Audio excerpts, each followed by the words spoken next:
Hey, it's Thursday night, July 29th, 2021, in the year of our Lord. Welcome back to the Groucho Orloff Show. It's the Groucho Orloff Show. And we're broadcasting to you once again live in color from the top of the Groucho Orloff International Building of Trade, room 2, floor 7.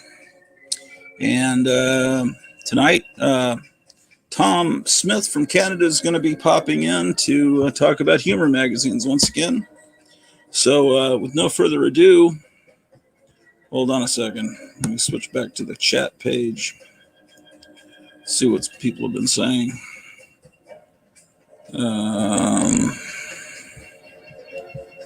Let's see. We've got a comment from Mr.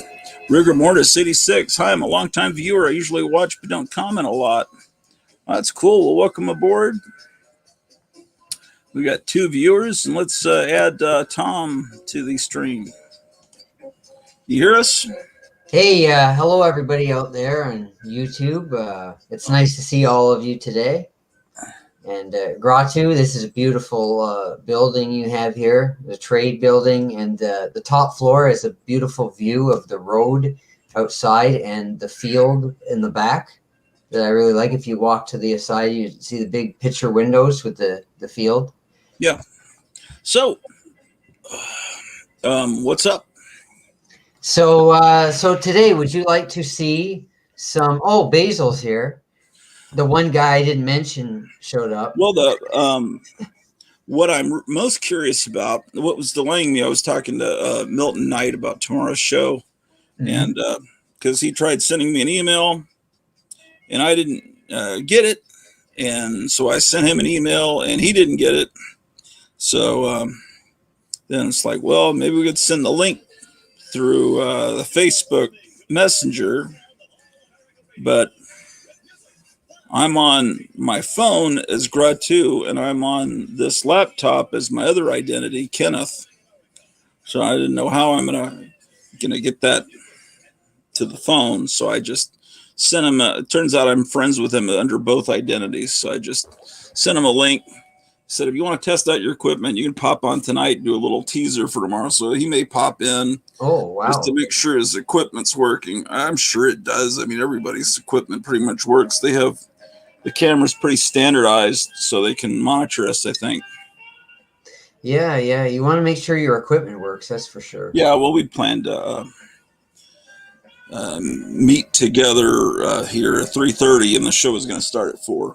So anyway, Saturday I'm talking to the guy that runs Guandanaland Books, which is the one guy. And apparently what he does is he puts out about 3 books a day, and he has thousands of books out.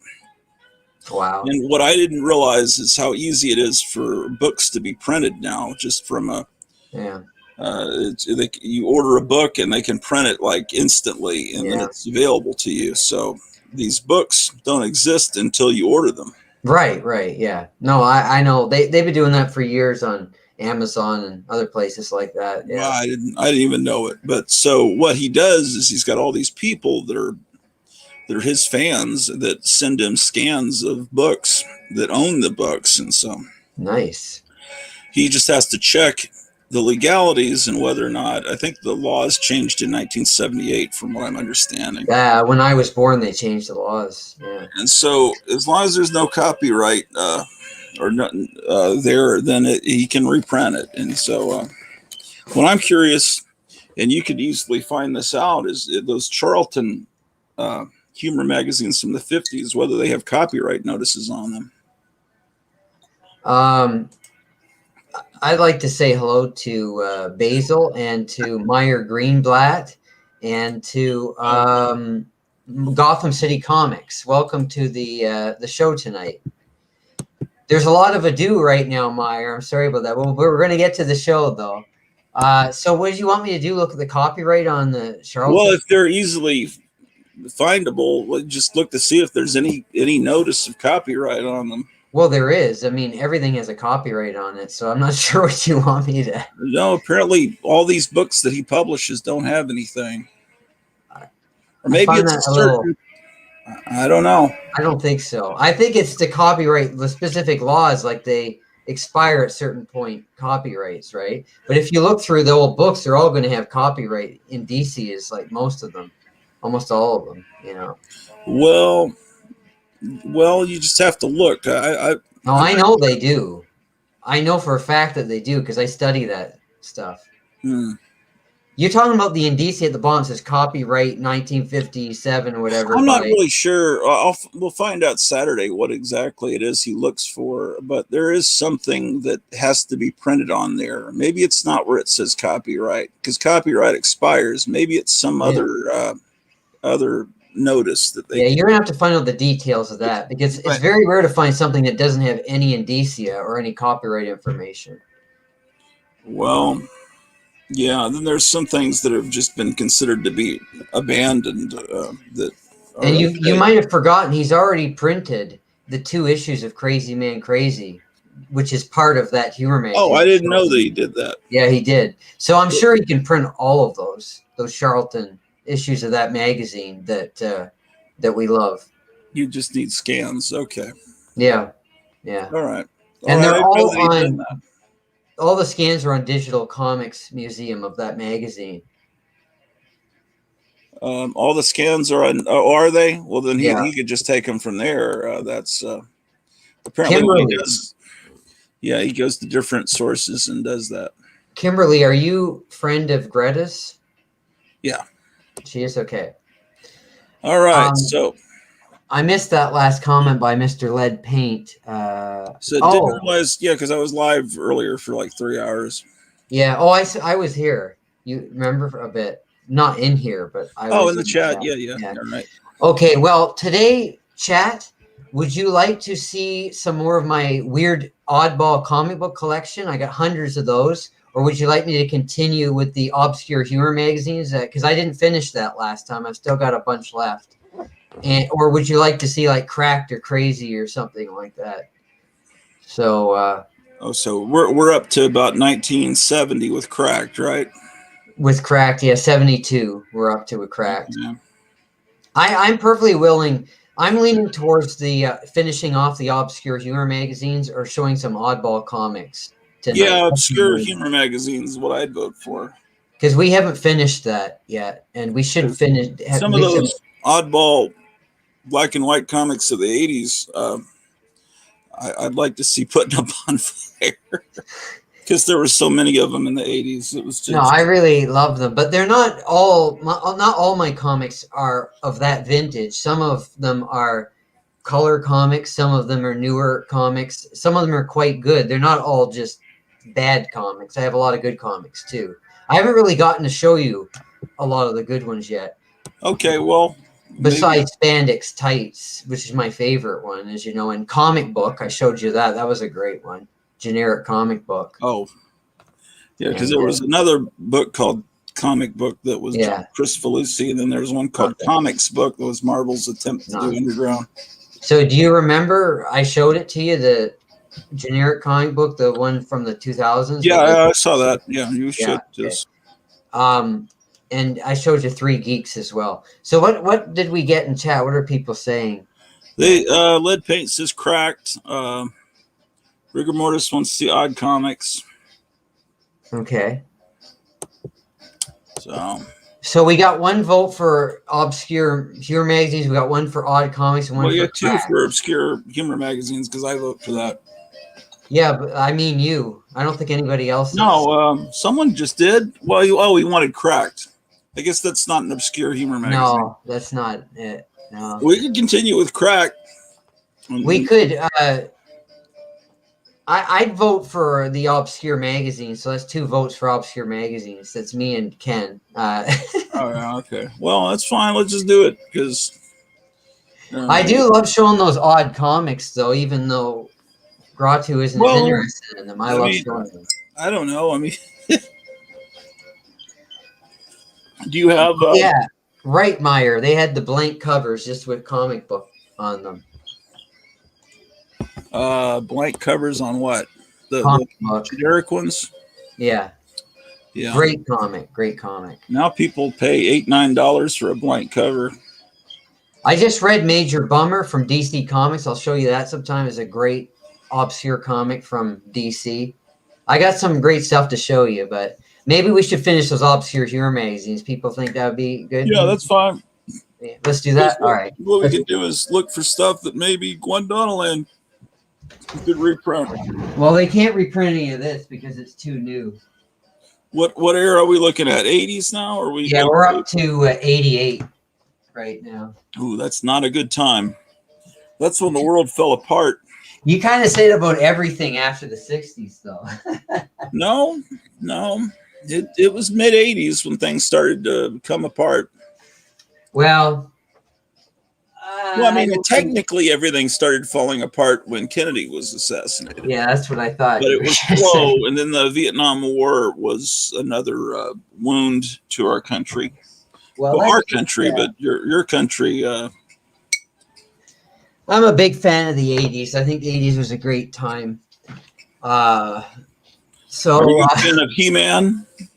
Yeah, He-Man. I wasn't a fan of it, but it's cool. You know, He-Man's cool. Yeah, that's all in the. Everyone's all up in arms about Kevin Smith's treatment of He-Man. Oh, I don't know anything. I don't follow any contemporary culture. See, my belief is that anything in this century isn't worth paying attention to. You're like after the 70s. I don't necessarily agree with that. Gratu. No, I know. No, you like Corbin. Next issue 6 of Vampirus Carmilla has a Corbin dinosaur cover. But is it an unprinted piece of art by Corbin? Because he's no longer alive. Yeah, I asked the owner of the comic store. He'd never heard of Vampirus Carmilla because I've never held one in my hand. I've seen pictures of it online, but nobody around here orders that. I've seen the Creeps and Barnes and Noble, and I thought, well, it's kind of a cool experiment. And then I put it back on the rack because it's not really a real issue of Creepy. Would you? Carver says Corbin's last work, huh? I want to get that then. That's cool. If Vampirus Carmilla materialized before me, I would buy a copy for sure. It's do you know what that is, Tom?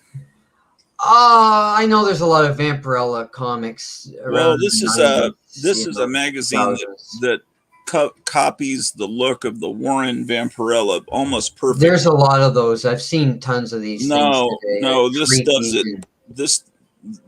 This does it almost exactly. It's like a magazine. It's not a comic. It's a magazine, and it uses a lot of the artists that were, and I think writers that worked for Warren that are still around.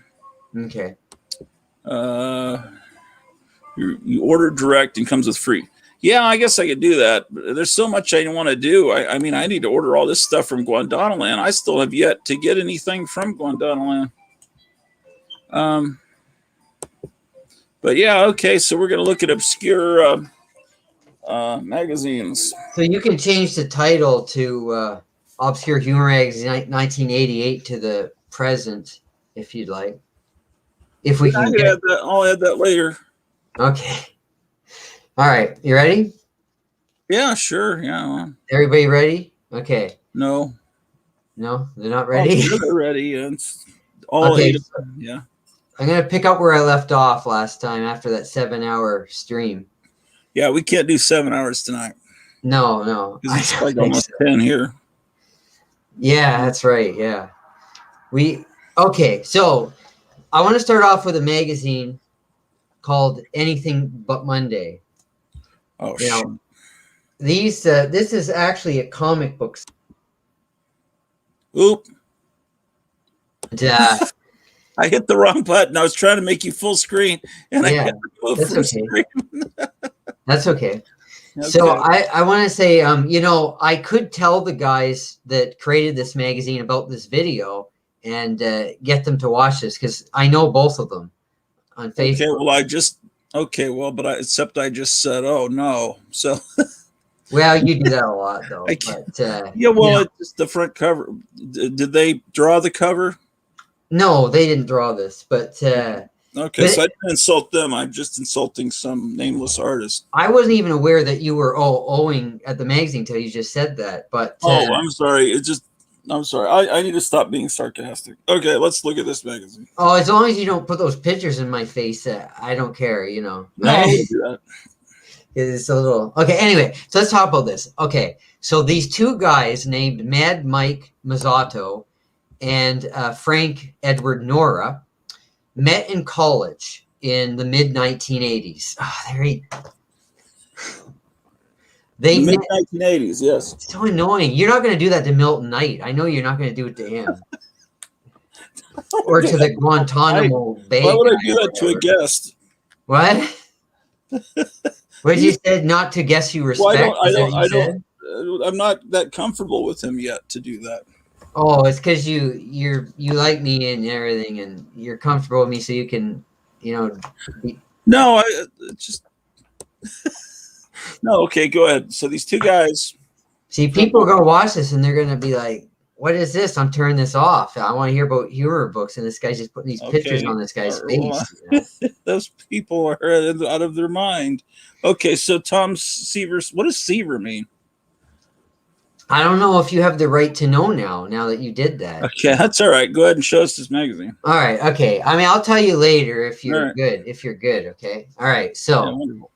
people, there's these two guys, Mad Mike Mazzato and Frank Edward Nora, that met in the mid 1980s at a college, and I can't remember the name of the college right now for some reason. I should know it. Harvard. No, it's a small college. It's like it was a liberal arts college, kind of a leftist place. They experimented with like co-ed things, bathrooms and stuff, I think, before anybody else was doing this stuff. I might be wrong about that. But anyway, they met there, and the one guy, Frank Edward Nora, was a very nerdy guy. He's very much into superheroes and comics of that nature. And he brought some comics with him. And the other guy was a macho guy, okay, Mike Mazzato. And when he met him, I don't know if they were roommates. Maybe they were probably like thrown together as roommates or something. Mm-hmm. Mike said to him, "Hey, you want to party? You want to do this stuff?" And he's like, "You want to drink?" And Frank said, "I don't think my superhero idols would approve of that." He actually said that to him, right? Okay. So he's a real nerdy guy at the time. But they struck an unlikely friendship, the two of them, macho guy and nerdy kind of weird conspiracy guy. He's into conspiracy theories and stuff like that. All right. So they didn't always get along. They've had their ins and outs over the years, but they created a radio show at their college. And the radio show was going to be an off-the-wall comedy show where they talk about anything they wanted and they'd be as politically incorrect as they wanted to. So, and they were very politically incorrect. And they called the show Anything But Monday because they couldn't think of a name for the show, and it was going to be on Mondays. So I think one of their reactions when they found they're going to be on Monday mornings was, "Oh no, anything but Monday," so they called the show that. Okay. Well, after a few weeks of off-the-wall humor, and you can find it on the internet if you look at like Internet Archive or somewhere like that, they have their old shows there. Like Frank's posted them on that, or the Overnightscape, which is a podcast show he's been doing for years and years, which you can look up. After a few weeks of their show, they got in big trouble with the administration at the college for their politically incorrect humor. And they said, they called them before the board, the administration board. And it's kind of like an Animal House thing. In fact, Frank and Mike, they've been trying to make a movie out of these guys, like the story I'm telling you, but it hasn't gotten made. But there's been talk about a movie being made about all of this, right? Because it's a very Animal House type situation, except it's real life. It's real. Right. And they said to them, the administration said, you're going to have to cancel your show, or you're going to get expelled from our college because you're incompetent and you're offensive. And, they came up with all these reasons, and it was really hilarious. And you pander to a small audience, which I thought was really funny because it's like an audience like we have here. So, they were nice to the audience, and they're saying, well, you're pandering to a small audience and we're not allowing that. So they're just coming up with reasons to get rid of them, basically. and they didn't make any good friends with them, and they stood up to the administration, but they got canceled. But somehow they got back on the air later on, and they did more shows. And while they were at college, they said, well, why don't we publish a magazine, instead of just doing a radio show? We'll publish a magazine, we'll sell it on campus. Right. We could do anything we want. And it was really off the wall stuff. Now, Frank's apologized for some of the stuff in the magazine since then, but Mike hasn't really. And they sold it on campus, and it was a pretty big success, I guess, on campus. And then they got in trouble for one particular joke they printed, which I don't know if I should repeat it here or not. But what's that? Well, if you have a question about it, then don't do it. So I'm changing the title. Obscure humor magazines of what, the 1980s? Is that what we're doing? 80s, 90s, and 2000s. If we get there, that is. I'll just put 1980 to 2000. Okay. So what happens here is they're successful enough. They said, let's make a national comic book out of this magazine comic book. So they did. And the first issue, this is the first issue, is volume 2, because it's the national edition, is Anything But Monday, the comic magazine. Mm-hmm. Now you look at the cover here, and I honestly don't know who these people are on the cover. I assume they're celebrities at the time. That might be the guy that shot himself on television. You remember that political figure in the 80s? Larry Bud Dwyer? Maybe. I don't know his name.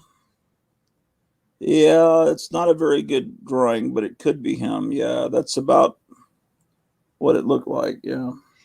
Now you look at the cover, and it says we have in this issue Civil War cuisine.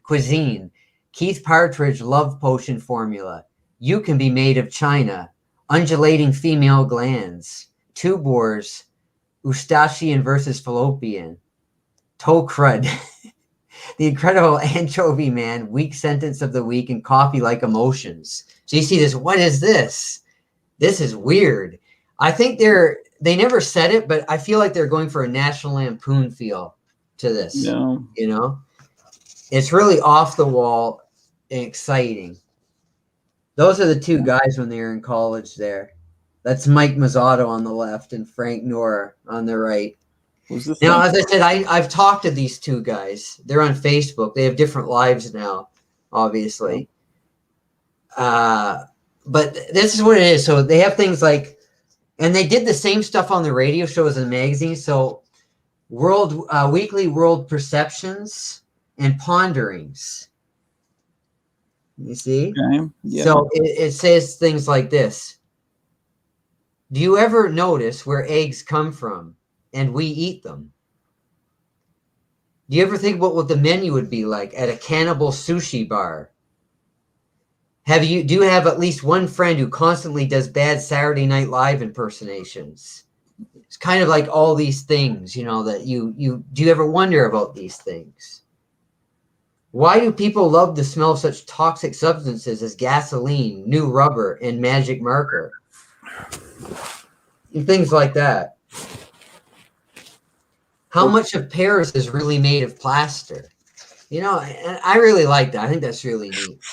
Then next we have World War waifs. Okay, let me see what this looks like. And this is basically what this is it is Mussolini, Stalin, Franklin Roosevelt, the Japanese guy. What's the Japanese guy? Tojo.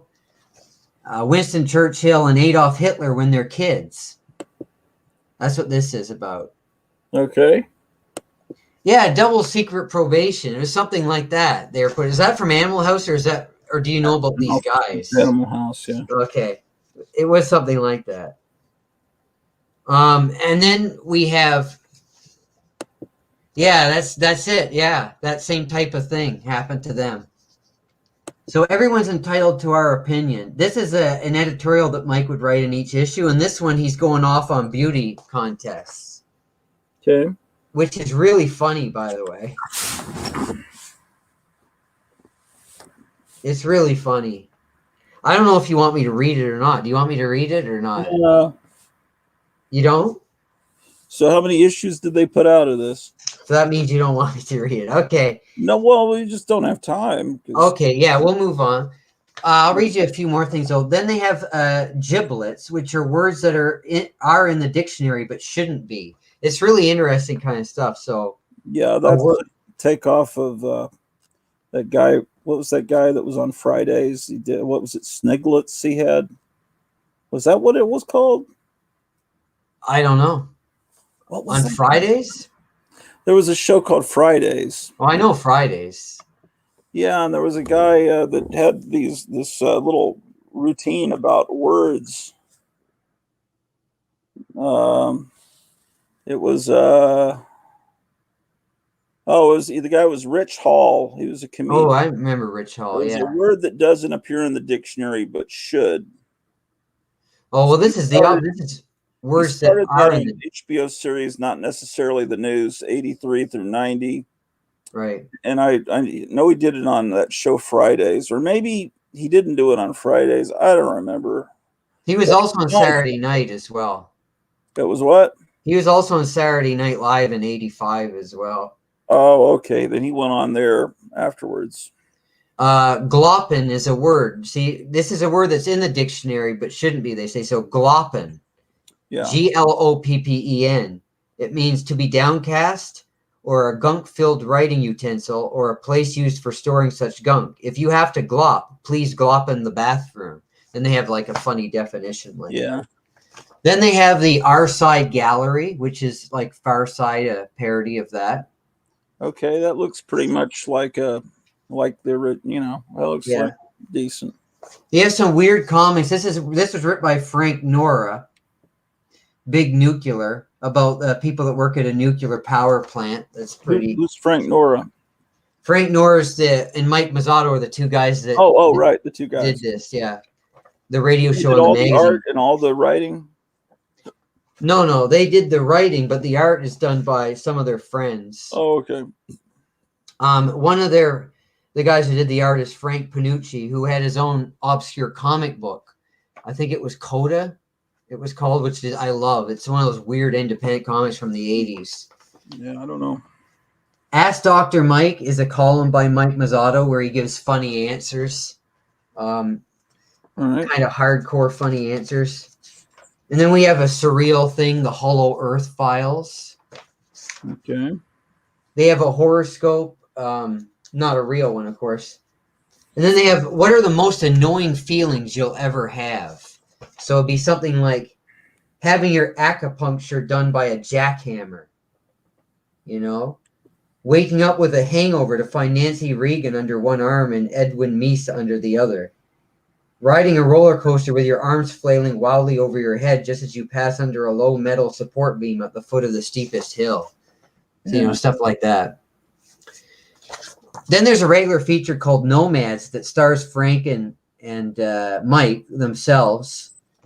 It's sort of these wild guys that have adventures. They run this strange store where they sell everything. It's a surreal comic kind of thing. It's pretty cool.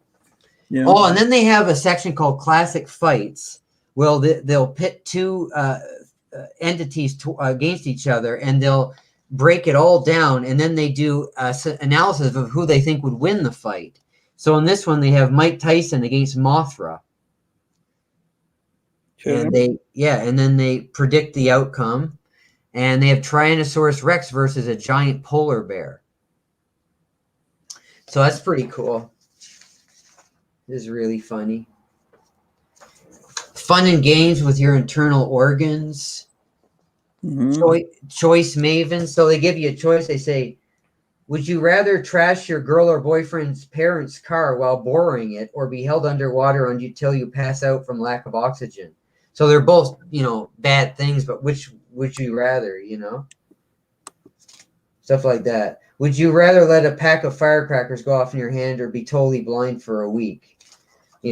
So what's worse? They're both horrible, Then we have Israel Cat and Matza Mouse, which is about some Jewish superheroes cartoon superheroes, which is pretty cool. They did this on their radio show as well. I think they're killing the Mario Brothers guy there. He must be in Laura Fernandes there. I can't remember.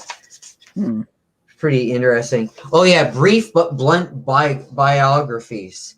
So they give these little sarcastic biographies of people. Like they'll say, Arthur Miller wrote a play about a salesman, got to screw Marilyn Monroe.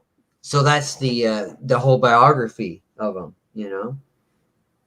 Rod Serling, deathly fear of appearing on TV, but did it anyway all his life. Got his name due to his stiff, upright stature, reminiscent of perhaps having an object stuck up his ass. You know, kind of like, yeah, different biographies. Donald Trump. Well, I won't read that. What does it say? No, you don't want to know. It's not complimentary. Well, no one liked him back then. Fred Rogers, Mr. Rogers, politically neutral. This strange fellow interacts quite well with inanimate objects. He has the hots for his trolley car. Hulk Hogan, an obvious has-been in the making. He spits and yells while trying to talk, perhaps not to be bald. Oh, pretends not to be bald. Sorry. And they got John Lennon here. Debbie Gibson. I like Debbie Gibson. Tiffany. And so you got stuff like that. Getting to know your anthropomorphic pals. So this is a fun, weird humor book, as you can see. Then they have a whole bunch of fake classified ads, which are really funny. Yeah. And then they have a crossword puzzle on the back, which I did some of it, as you can see. Because I like doing those. And that's Anything But Monday. Okay. Was that the first and last issue? No, that was the first issue, national issue. There were about 11 or 12 local issues. That was the first national issue. This is the second national issue right here. Right. It's got a collage cover. And it's all the same type of things inside. They have recruited. Yeah, so yeah, we should just look at the covers. Okay, cool. The third issue. I like seeing Heat Miser there. Who? Heat Miser at the top. And yeah. Oh, it's what is this, like a Thanksgiving dinner? You got Blueberry. Oh no, it's the Last Supper, huh? Yeah. Leatherface, the Grinch, Nosferatu, Greedo, Heat Miser. I don't know who the girl is in the back. Yeah, well, that's not bad. So it's sort of a. Was this yeah. comic stores? Yeah. This is a really bad picture of Frank and Mike on the back of this one. Yeah. When they were in college. Yeah, it was sold in comic stores. And then after that, they tried relaunching it as a magazine, a full magazine. Yeah. And this was the first and last issue of the magazine. Yeah. They had some money beside. This really reminds me of National Lampoon now, you know? Yeah, boy, that girl's pretty emaciated. Yeah, it's pretty skinny, yeah. And, I mean, I could show you some of this. This is the last issue I've got. Corporate Cox is a feature they put in it, you see? Yeah, I see. What are they doing now? Well, Frank works like in an office. I think he works in an office in New York. And he walks around the streets talking to his radio. Like he records a podcast show, you know, and he walks around like on his lunch hours and stuff and does a podcast show and just talks about anything on his mind, basically. And you can listen to it. It's called The Overnightscape. If you look that up on Google, you can see he's got thousands of episodes of his show, just like Gratu. The other guy is pretty big in a company. Like he's pretty successful doing some, you know, in some company, but I don't know what the company is. Mad Mike. They tried relaunching the radio show in the 2000s as a podcast show on the internet, and it was really good production values, but it didn't last though. Yeah, and like I said, I've talked to these guys. They're really good. A lot of the things are the same as I showed you, so I'll see if there's anything different to show you in here. They have some crazy artwork here, like some real like alternative underground stuff in this issue.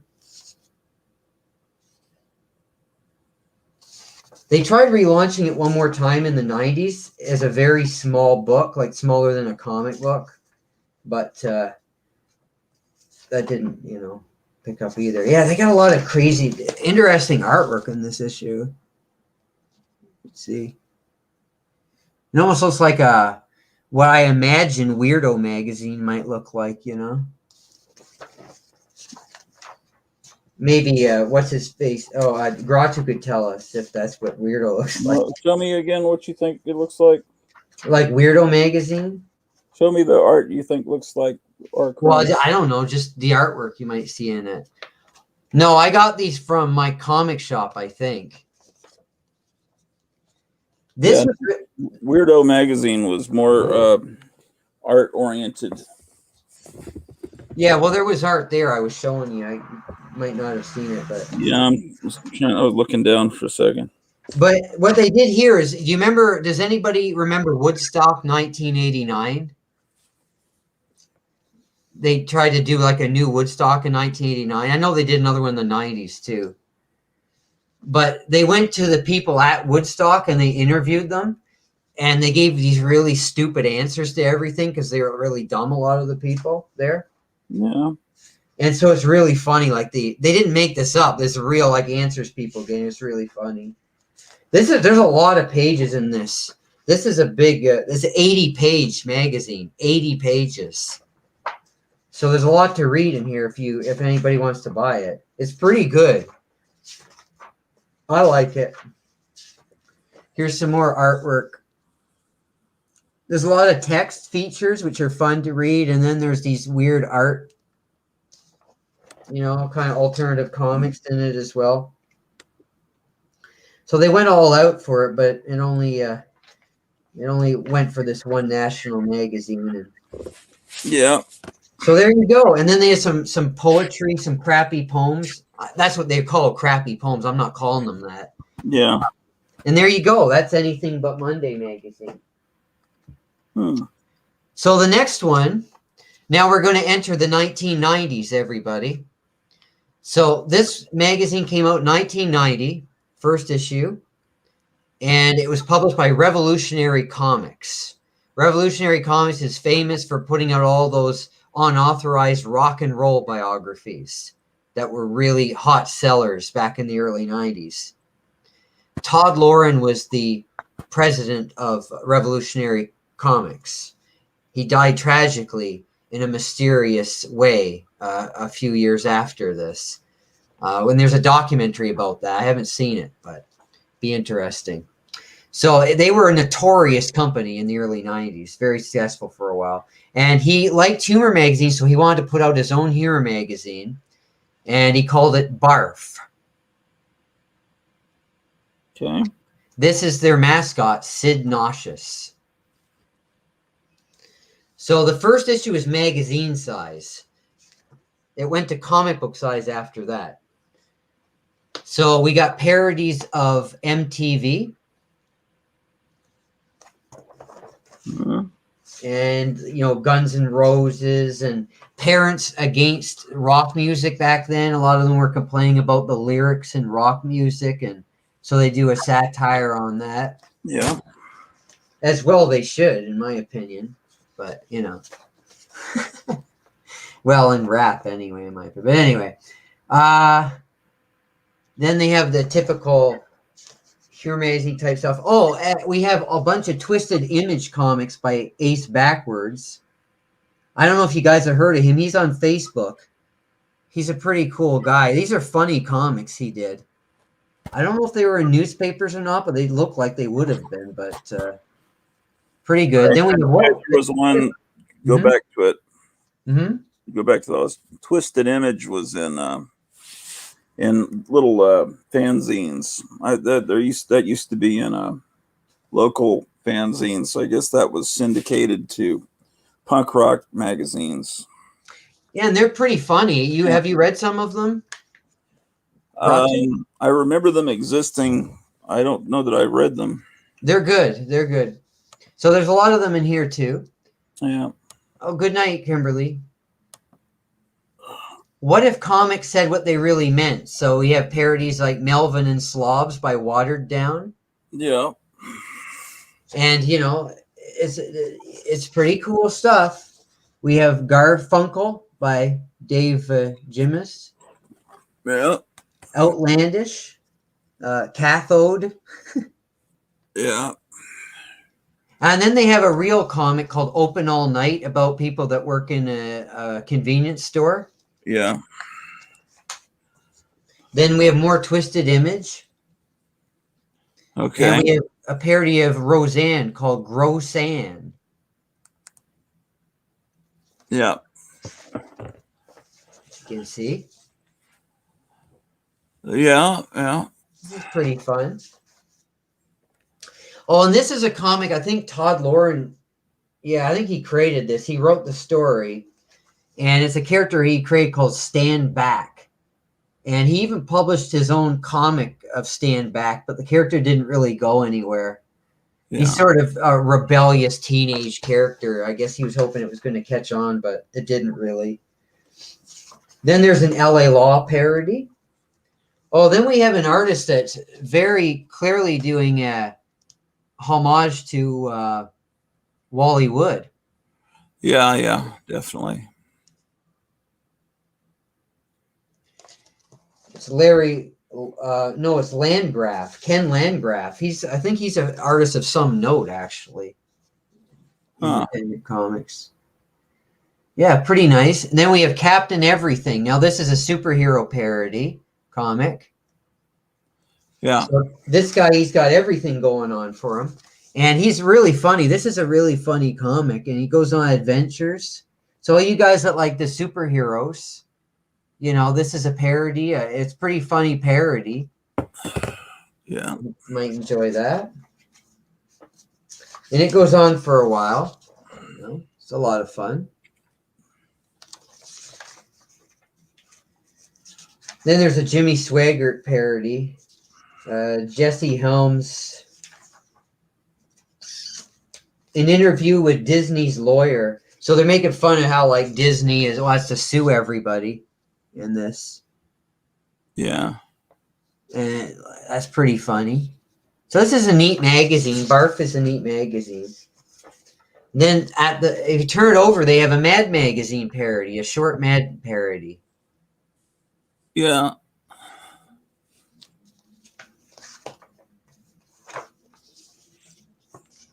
You know you've run out of ideas when, and then the whiter side of. Yeah, that's really bad imitation art, though. I like it. It's got a lot of spirit, you know. Yeah. Y versus Y. So it's pretty cool. I love these independent things like this. So that's the first issue. The second issue is a comic. Like I said, they switched to comic book size. Yeah. Yeah. That's a Rocky Horror Picture Show thing, right? Right. Yeah. Because they do a parody of that in this issue called the Schlocky Horror Picture Show. Oh, boy. It's really good.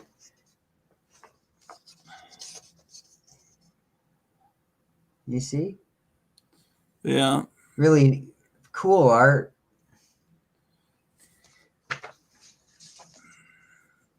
Yeah, this is great stuff.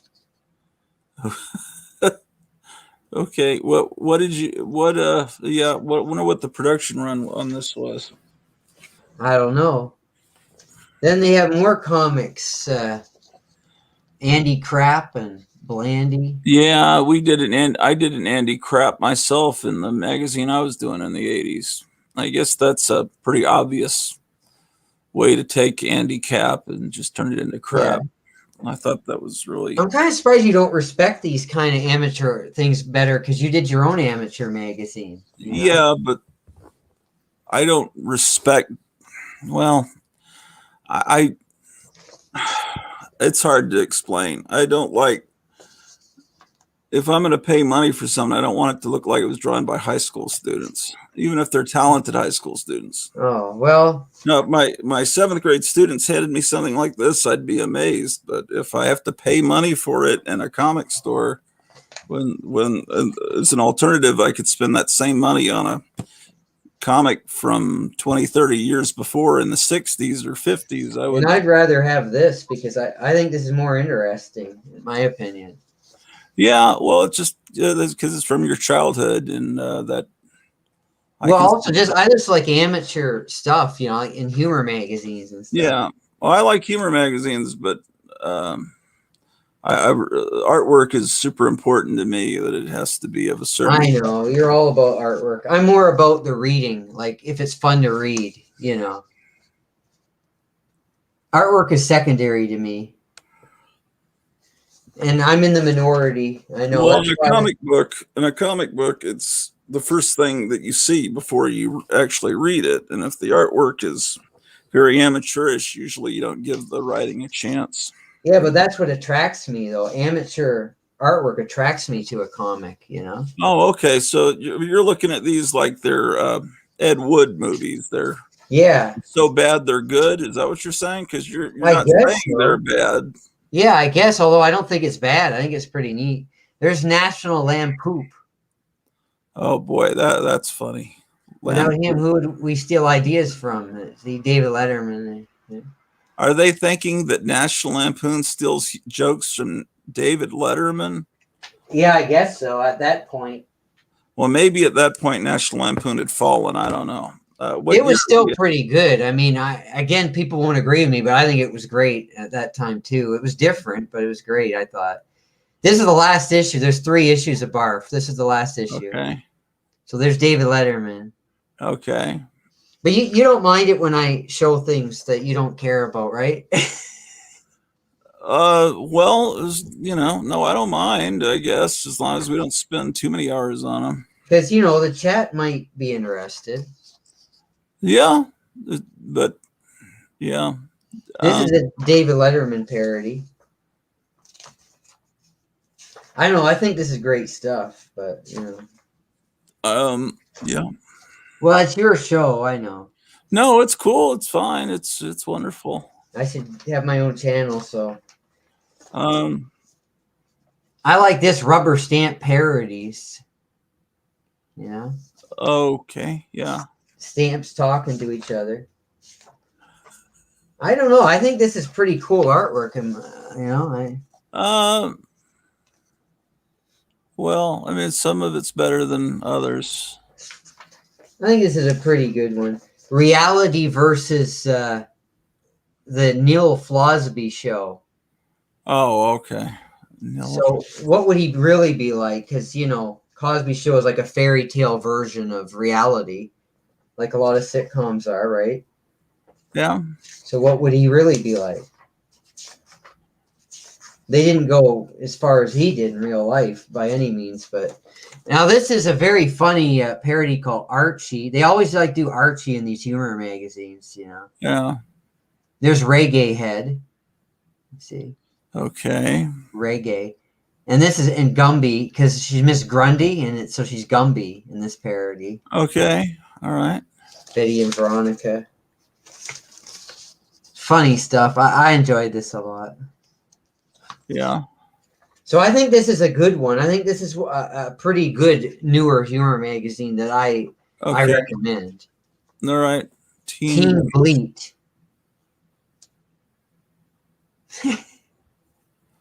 Huh. So that's pretty funny. Are you okay? Yeah, my back. I'm just trying to move the computer around so I don't have a neck ache. Should I keep going, or do you need to go? No, everything's cool. Keep going. What do you got next? The next magazine came out in 1990. You're gonna love this. Is Warped magazine. I think you showed this once. Warped, huh?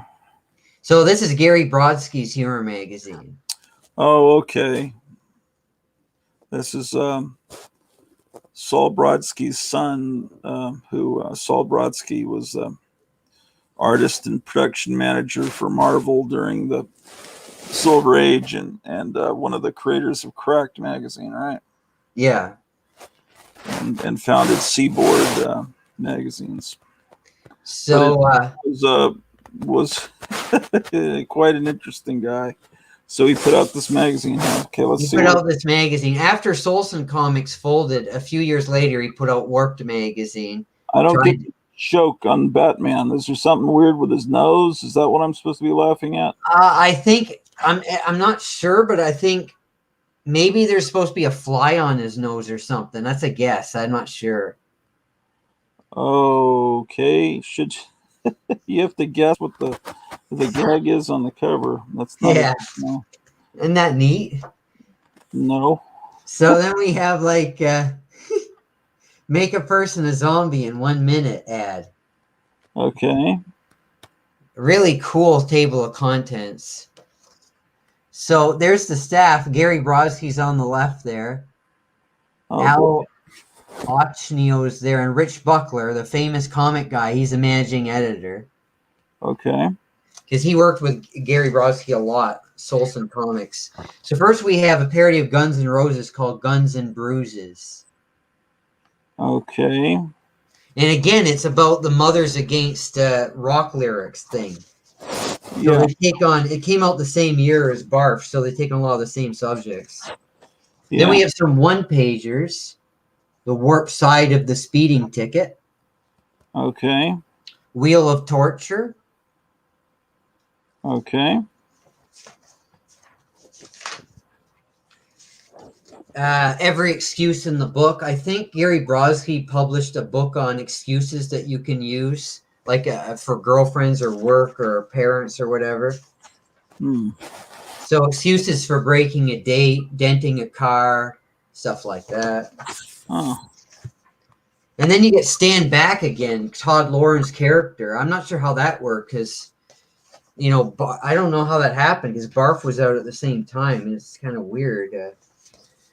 I really like this one. This is a parody of Teenage Mutant Ninja Turtles Incorporated. It's about how they were being merchandised everywhere. You know, everything was just merchandising these turtles everywhere. So it's making fun of that. Oh, this is the book Gary Brodsky wrote. It's called The Art of Getting Even.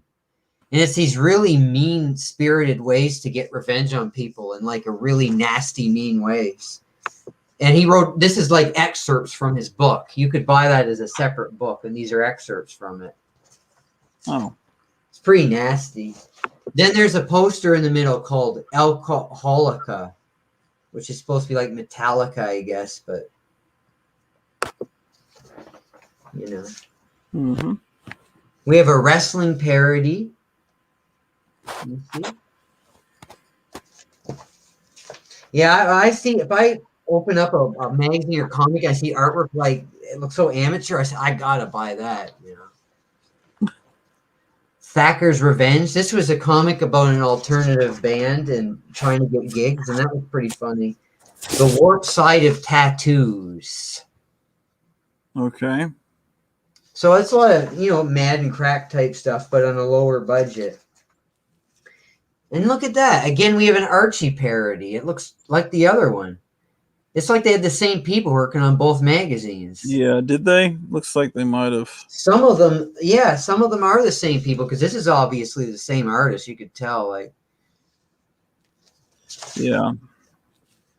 Crazy stuff. You sure it wasn't, that other one wasn't financed by the Brodskys? No, it was Revolutionary Comics. So, I mean, Todd Loren was pretty successful at the time. There's Gary Brodsky. Yeah. Very, very controversial figure. Uses for a Used Condom. That was a book you could buy, too. That's excerpts from it here. Oh, and there's an ad for Barf in the back. Yeah, they were the same company. They were somehow tied together. Somehow, but I don't know. Okay, so they lasted for 2 issues. You may be surprised it lasted that long. Mm-hmm. Right, Ken? Or Gratu? Okay, so you got, okay. That looks like the poster for Mask of the Red Death with Freddy Krueger. Pretty cool, eh, people? Oh, look at this Gratu. Yeah. You love that, don't you? Let me see it a little closer. Yeah. Yeah, that's not bad. You like that.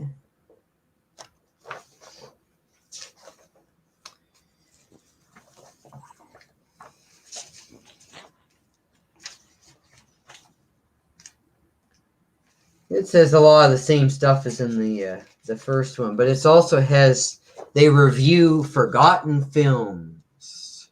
Okay. This issue. I don't think these are real. No, they're not. The son of Billy the Kid versus the daughter of Frankenstein's lover. This is pretty funny. You know, different videos you could buy at time, not real ones, obviously, but pretty funny.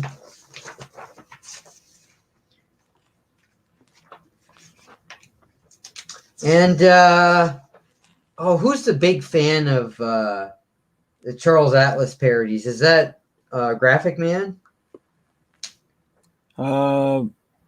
Maybe. Yeah, he was showing some. Here's Dick's Dilemma, but here's a Charles Atlas parody. See, Mm-hmm. it's got Gary Brodsky as Charles Atlas. See, Yeah. it's pretty neat. It looks like the artwork is exactly the same, though. You think they just took it from the? Yeah, if you gave me a close up, it doesn't even look like they redrew it. Right. I mean, I thought it was traced, but it looks like it just looks just like the original art. There's nothing changed, I don't think. Yeah. That's pretty funny. So there you go. That's Warped. Okay. So we done with the 80s yet? Yeah, we're in the 90s. Oh, good. 80s. They're all 1990. I think this is 91. Okay. Yeah, this is 91 now. Scandal Sheet. Okay. Published by Ariba. And what this is the editor and publisher are PJ Gladnick. And what they did is they made fun of scandals that were going on at the time. So first you have something about Sylvester Stallone. The Guns of Sly Stallone. Yeah, I didn't pay much for them, D. Jones. Yeah, thank you, Lead Paid. Oh, he did? That's sad. Grodzki also passed away a few years ago. But this is the Sylvester Stallone parodies you can see. Yeah, the whole thing is comic parodies of scandals at the time. So then there's the Tammy Faye Baker and the guy that she was with Swagger. Is that the guy she was with? No, that wasn't it. Who is it? I don't remember. The other guy. I do too. I think it was was it the guy that did Alley Oop, the song Alley Oop? I don't think so. Well, I don't want to slip it. I think so. It was Jim. And then there was this scandal about Richard Gere, and the hamsters or the gerbils or whatever. Do you remember that? Oh yeah, I remember. Yeah, everyone said that on the playground. Then there's one about Roseanne.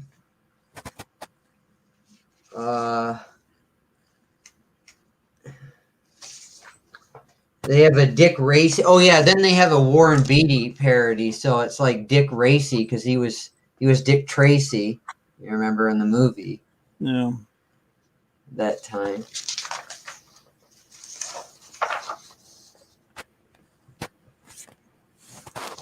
The artwork.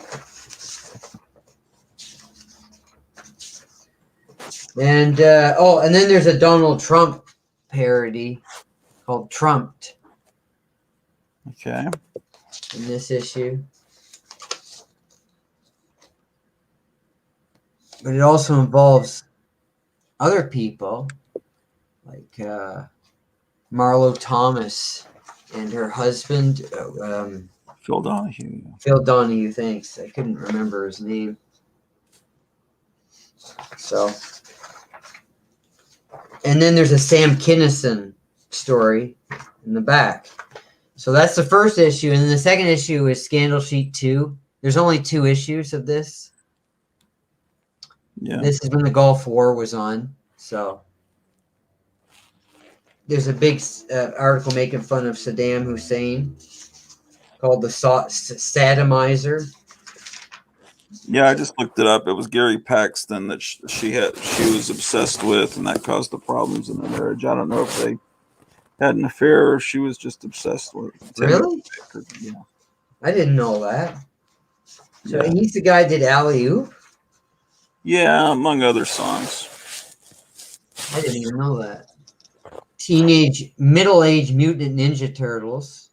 Okay. Pretty funny. Now the Simpsons here, of course.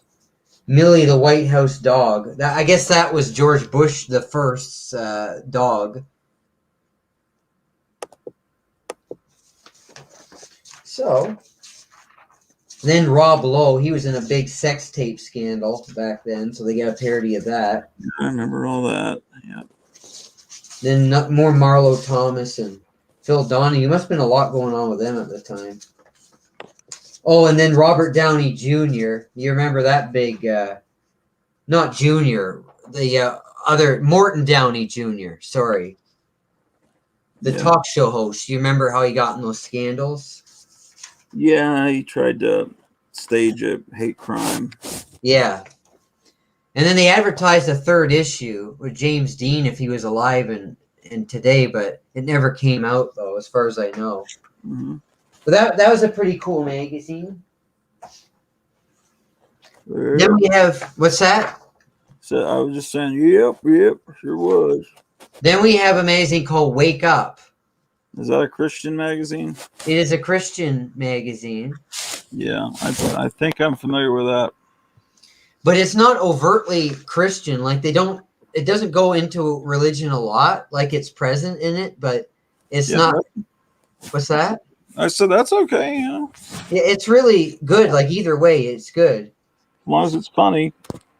Yeah, it's got some funny stuff. Like I like this here. It's got an interview with Argo ZX4545, man from the future, and it's a really funny interview with him. And there's like a parody of a test here. I always like test parodies, exam parodies. Yeah. There was a great parody of the SAT test in National Lampoon. Yeah.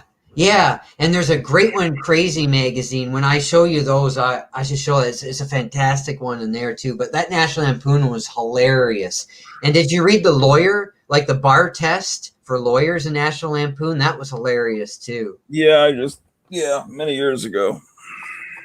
So here we have, here they do put religion in this part. It's not in a lot of all the magazine, but like in this one, you see a stranger visits church, and I think it's supposed to be Jesus, but it's like he doesn't recognize the way churches are, because now they're all about making money and about, and flashiness and things like that. So yeah, it's kind of a commentary on that. Well, and this is really good. This is like a game that traces a rock star from the time they start in their career to when they burn out. And it's really funny. It's actually a really funny parody of rock star careers. They have Rover the anti-gravity dog. Yeah. Pretty good. And then you like this Toxic Youth, Teens on a Rampage. Yeah. And this is actually stories about one of the guys that did this magazine was I guess a pastor, or what do you call a youth pastor? Youth minister. Yeah. A youth minister, thank you, at a youth camp or something, right? Right. And he talks about what, all the things that would go wrong, and, like real life stories. And, adventures and stuff, and it's entertaining. It's good. Oh, it's like now the adventures of Lukewarm, like I guess maybe a youth minister, and he goes here, and it's like Luke had received a particularly tough assignment from the evangelism committee of his church. I see. You get it? Yeah. So that's pretty funny. So yeah, there's religious theme to it, but it's a funny humor magazine. It's good. Wake Up. Yeah. Very low budget production, very low budget paper, but a very nice effort, a wonderful effort, and I love it. And there's 2 issues of that, and this is the second issue. It's got a really nice cover. Yeah. You see? Yeah. Christmas issue. There are not a whole lot of pages. Let me see that front cover, what they're trying to do with that. Oh, sure. That's they've tied up Santa Claus.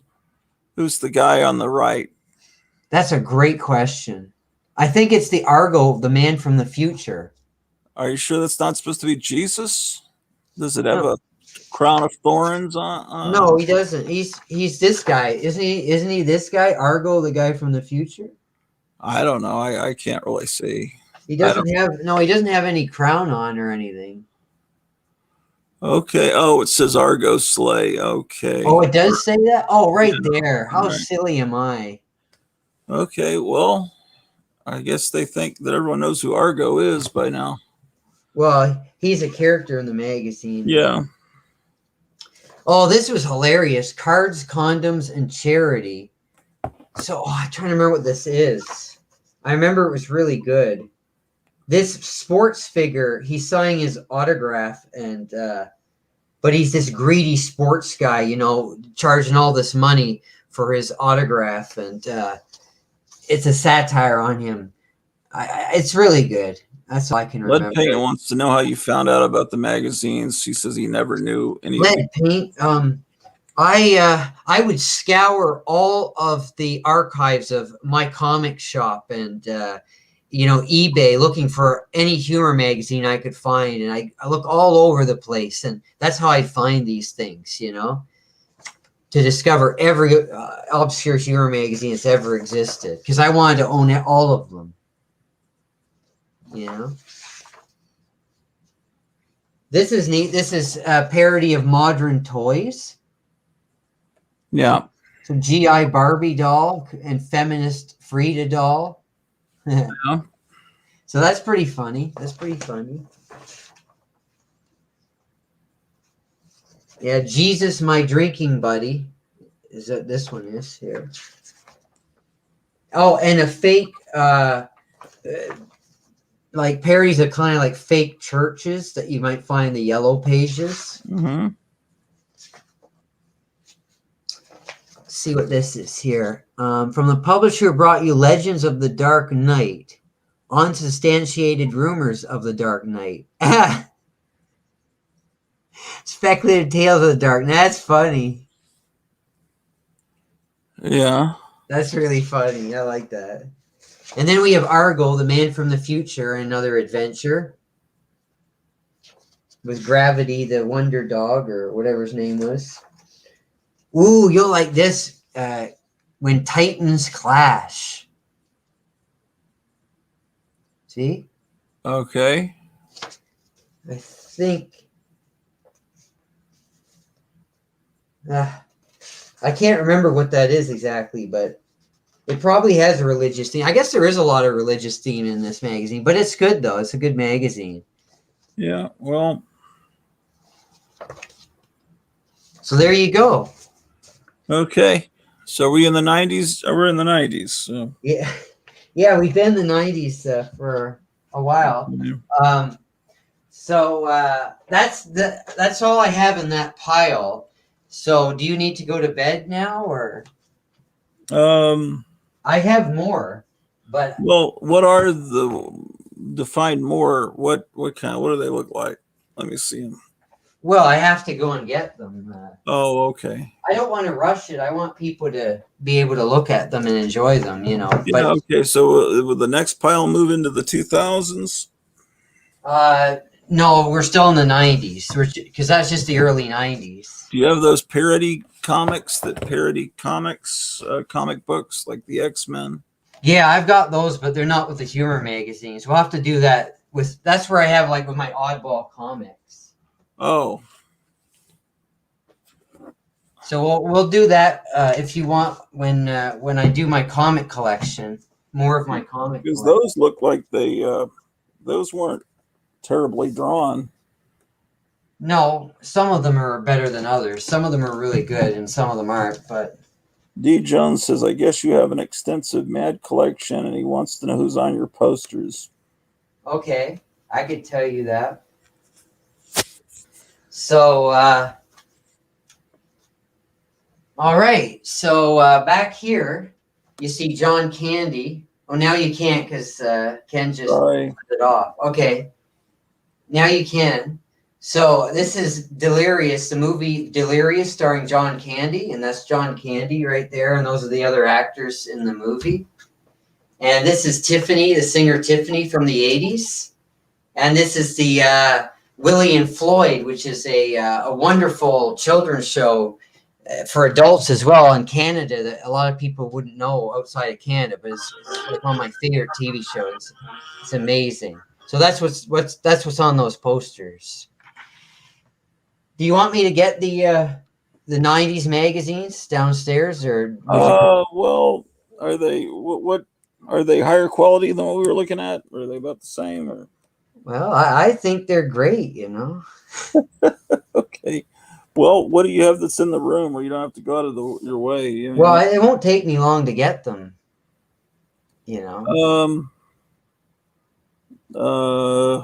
Well, yeah, but I don't know if we can get to the whole stack necessarily. Well, it's not a big stack. It's a much smaller one. Okay, well, yeah, you can go for it, I guess. Okay, thank you.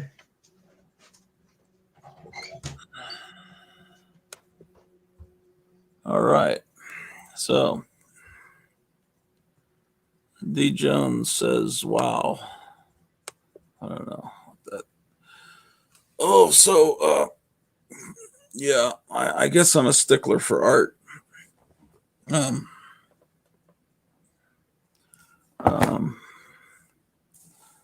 I need something to look certain standards, I guess. I don't know. I just saw online that there's a Monster Mash cereal coming out. I think it has all the different types of marshmallows from Frankenberry, Count Chocula, and Boo Berry mixed together. And it's for the 50th anniversary of Monster cereals. It's hard to believe that it's been 50 years since that stuff came out. I guess because it was I guess it was 1972 when that stuff came out. It used to taste a lot better. You had to be there in the 70s to know it. It tasted better back then. They changed something. Oh boy. D. Jones says, quick gratu run. I don't know what that means. Diabetes. Yeah. Yes. But at one time it was great. Doesn't taste the same.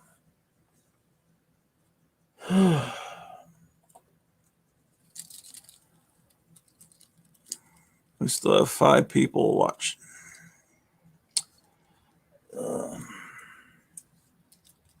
Anyway, there's people on Facebook saying they've spotted Monster Mash cereal in their local stores, probably Walmart's. Tomorrow, 4:00 p.m. Central, we'll have Milton Night on. And then on Saturday, around right after dinner time, approximately, don't have an exact time, Gwendolyn Land Books will be coming in. So, yes, indeed.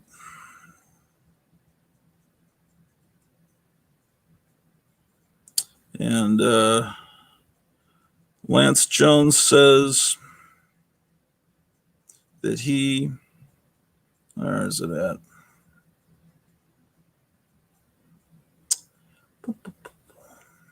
He is the art director, marketing manager, secretary, and janitor of Guandanaland. So he'll be coming in on Saturday, Saturnalia, Saturn's Day. Lance Jones of Guandanaland. Shit, I almost fell over. Okay. If Gratu will let me come on the show other times, I'll show you my comic book collection. Your comic collection. Okay. You're talking about yeah, that's fine. Real comics or these independent comics? A mixture of, both, amateur and professional ones, All right. B. Jones says, I was an English teacher. Okay. Yeah, and I taught English and accounting and, stuff accounting. like that. I got out of accounting when I made a 30 on a test in college. I changed my major from Oh, wow. to Well, my university degree is in economics. ooh, My teaching degree is in English and accounting. cool. All right, so what do we got in this new pile of stuff? Yeah. Okay, this is Rubber Chicken magazine. Rubber Chicken. What year 19 are we in now? What's that? What year are we in? 1992. Okay. So this magazine, I got this from the publisher. He said that the first issues in general are extremely rare of this magazine. So he said this is one of the last copies left. So he said this is a very rare. He said. Okay.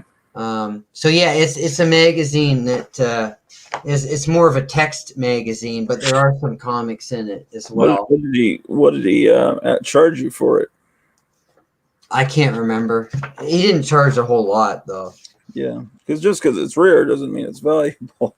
It's got very slick paper. Like this is really high quality glossy paper in this. Yeah, it looks like it. And it's got articles like satiric articles on different things. Yeah. So how did you find out about this magazine? Well, I'll tell you, I found out about it earlier because when I was looking for weird humor magazines, but Kit Lively, I don't know if you know Kit Lively. If he's my friend on Facebook. He's a lot of people's friend, so he might be your friend too. He worked for Mad Magazine. He's worked for Cracked Magazine, I think, and he worked for National Lampoon near the end. He's worked for a lot of humor magazines doing cartoons. He's published his own cartoon books. And one of the first magazines he worked for was Rubber Chicken magazine. Okay. And so he put me in touch with the publisher, and that's how I got the issues I was missing of this. So I got these from connections, these magazines, because these are really hard to find. Unknown Urban Wildlife. This is pretty interesting. Lamppost mantis, northern night blooming hydrant, manhole spider. Here's a comic in this issue, Cruel Unusual. Okay. The Last Case of Sherlock Holmes. Vote for the new Dick Clark stamp, Young Dick, Old Dick, and they look the same.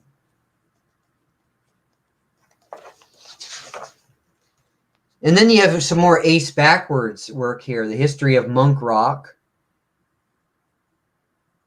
This is really good stuff. I mean, hopefully somebody appreciates it because I do. They have reviews of books. I like this myself because it's a snapshot of time. So reviews of books that were out at the time and TV shows. This is where I found out about a TV sketch show called The Edge that was on the Fox network in the early 90s, which is a sketch comedy show. It only lasts for one season, but it was pretty funny, though. Have you ever heard of it, Gratu? What was it called again? The Edge. Yeah, I heard of that. Starred Julie Brown. Oh, yeah. I remember Julie Brown. Then there's an ad for, not an ad, there's a Martin Short interview here. I like Martin Short. He's one of my favorite. comedians. SCTV guy. Yeah.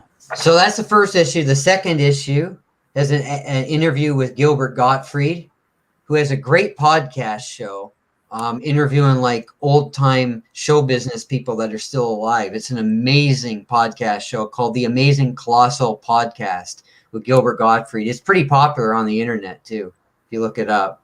Is it on YouTube as well? No, but you can find it like on a website, like SoundCloud or something like that. Okay. But you Google it, you'll find it. It's very popular. He used to be very funny on Howard Stern. And he's a very funny comedian in his own right. Yes. He did a really funny Bela Lugosi impression. Yeah, he does Groucho Marx all the time in his podcast show. Yeah. Like old Groucho. It's kind of sad, but you know. Madonna, right? Madonna was big news then, doing scandalous things, and so that was her on the cover. So this is the same type of thing. It's mostly text articles, but there's also some comics. Just some comics here that you can see. And I don't know. There's a lot of money behind this magazine because I think it was a local magazine. I think this might only have been sold in New York, but I'm not absolutely certain about that. Does it have advertising in it? It does have some advertising, but not a lot. Like here's an ad for Budweiser on the back. Snack sensible. So that's a pretty big company. This is the third issue, and it features an ad with the Mystery Science Theater 3000 host guy. Okay.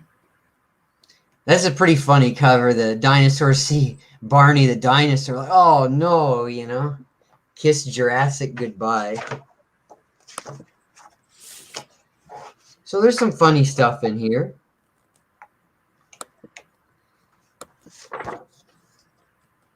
Do they really lead paint? I didn't know that. What haircut are you talking about? Yeah, who knows?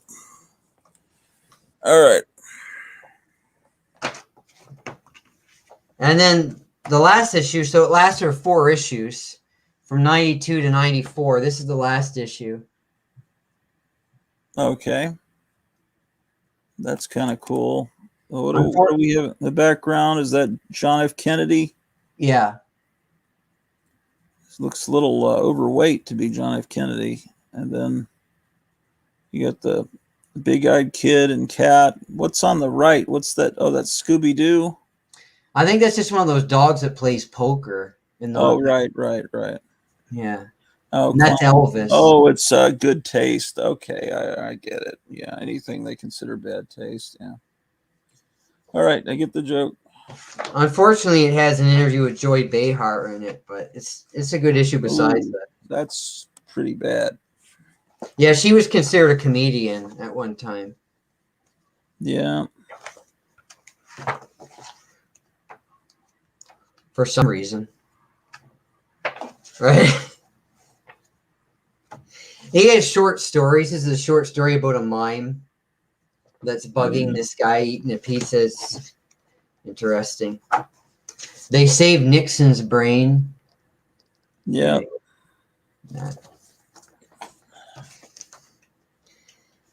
Oh, and there's some Gary Fields artwork in here. Gary Fields is a Cracked magazine artist, and he's done a lot of work. He's a really good artist. And Cracked magazine of what era?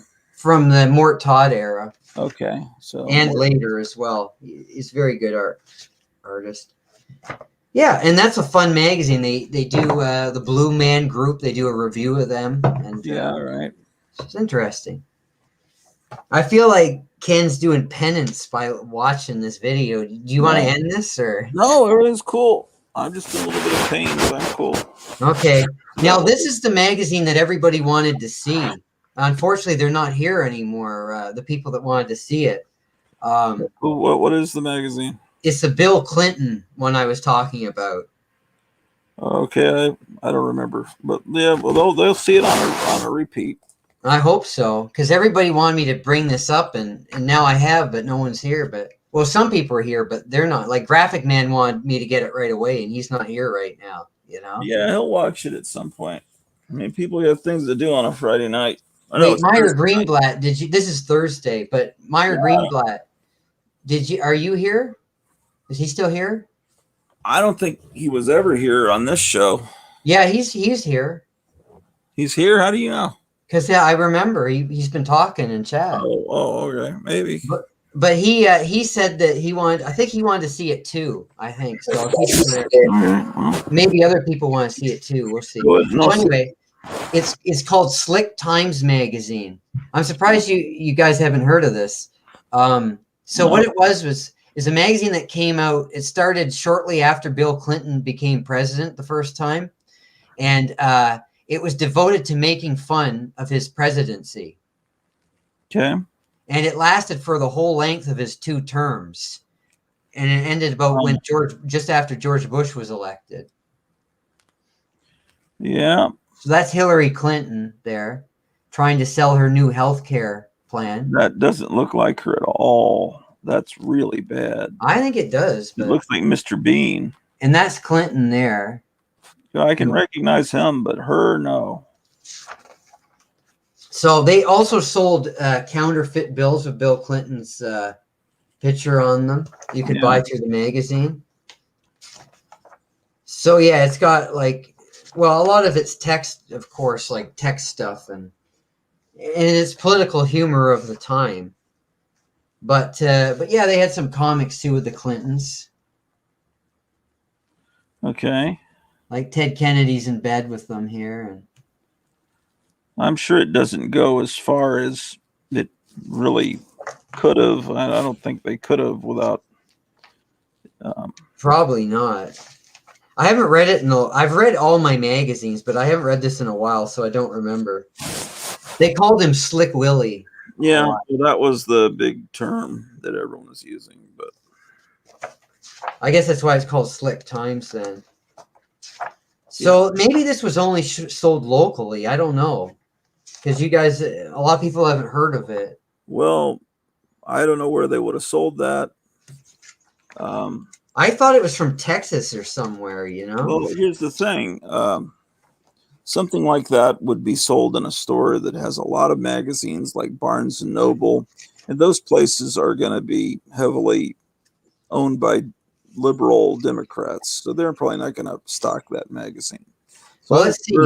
Where would you, most bookstores are not going to be Republican bookstores.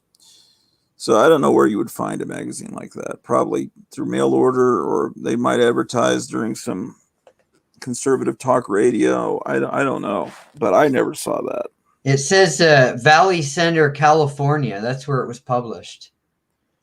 Yeah, I mean, a lot of people really loved Clinton when he was president, but most people that had common sense realized that he was terrible. But So it's funny. It's from California. It's funny. yeah, there's a lot of conservative people in California. They're just pockets, Now, very populated pockets that are. this magazine here is called Jab Magazine. And it was a local magazine in Birmingham, Alabama. Oh boy. And it's a beautiful magazine. It's it was put out by Frank Cummings. Frank Cummings is a really great artist, an amazing artist. And after this magazine, I guess it got the attention of Cracked Magazine, his artwork. He went to work for Cracked after this came out, and he worked for Cracked during the late 90s, and he did some of their best artwork, I'd say, on their movie and TV parodies. Be the final issues. Well, yeah, a little before the final issues, before the final issues that were bad in the 2000s. This was in the late 90s. So it was still good in the 90s, Cracked Magazine. Was John Severin still there at that time? Yeah, John Severin was still there. Yeah. So you had Frank Cummings and John Severin in the magazine. And he's one of my favorite artists, cracked artists ever. Okay. He did almost all the artwork in Jab. He did most of it. I'm going to show, yeah. All right. And I got these issues from him. He sold these to me, Frank Cummings, Okay. and he autographed them. You can see his autograph there. Yeah, that definitely looks like yeah. So this is a local news team they have in Birmingham, Alabama. The Oh. humor in the first issue, in the early issues, is very local, and this is his artwork, you see. Like, he's really great artist. That's weird of a humor magazine like this that's local. Seems very odd. Great stuff. I just loved his movie and TV parodies in Cracked Magazine. They have a parody of an Alabama driver's test. Yeah. There's some other artists in here as well. Yeah, there are other artists here, because this isn't him. This is somebody else doing this. But it's pretty cool. It's pretty cool. And you can see, by the way, I noticed like they used like Mad's logo on the cover. Like, you noticed that? Yeah. And they had like these big, Wow. kind of things. And they'd have like One Fine Day. Yeah, this is very heavily Mad influenced for sure. And they had fold-ups, but these are actually ads. Okay.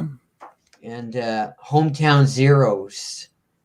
Yeah, you can see why Cracked would snap this guy up. Here's the second issue. Oh, he did this before Cracked, is what you're saying. Right. Yeah, okay. Thomas, the heavy guy on the left, Thomas, is their mascot. He's supposed to be like a redneck guy. Okay. And you could ask him questions. Go ask Thomas. And he'd give you funny answers. So yeah, lots of neat artwork here by Frank Cummings. Yeah. You can see. No, I would imagine these are hard to find because the circulation would be low. Yeah. Now you can see this was a parody. Now all the famous people he drew here, Frank Cummings drew. You see them back there? Yeah.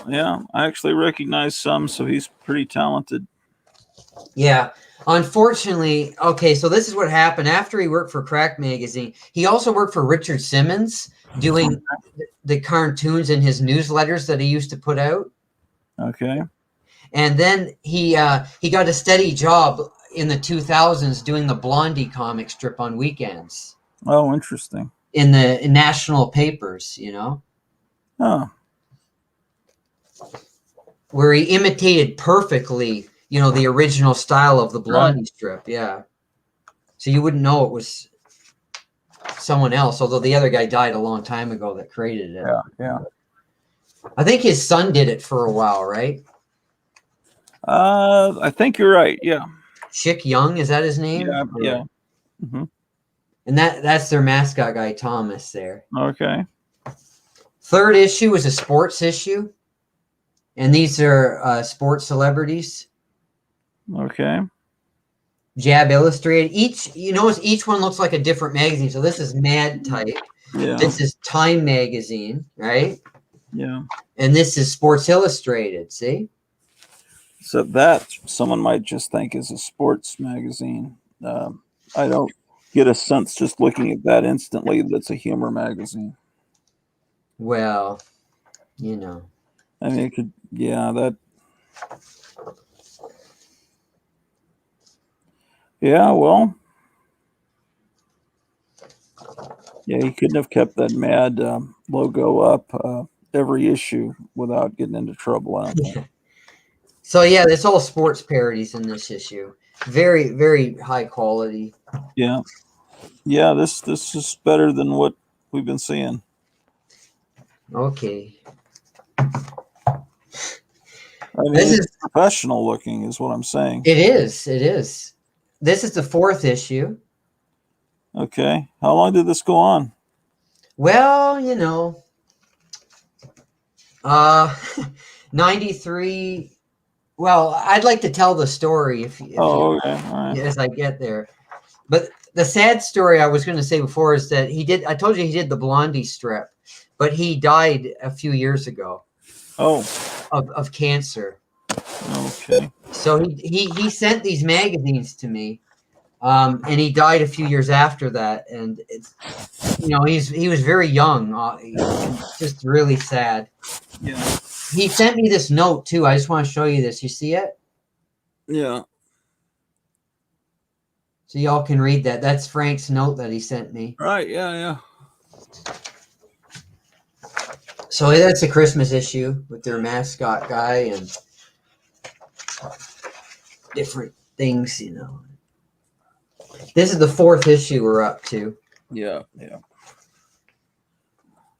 Complaints from the North Pole. This is a lot like, Cracked magazine. Mm-hmm.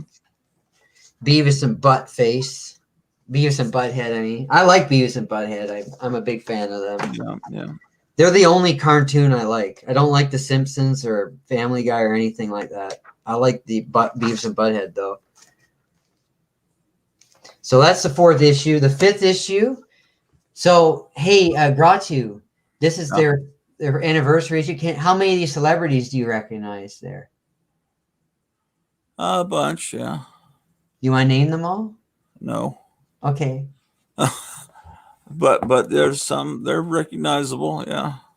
Even just from, he's so good, like you see just the tops of their heads and you can tell, well, that's Clint Eastwood over there. And, Yeah. Yeah. Michael Jackson and Jack Nicholson back there. I see that Boris Yeltsin. Yeah. Yeah. So this is a good magazine, and you got these nice big center page spreads, and they're fun. And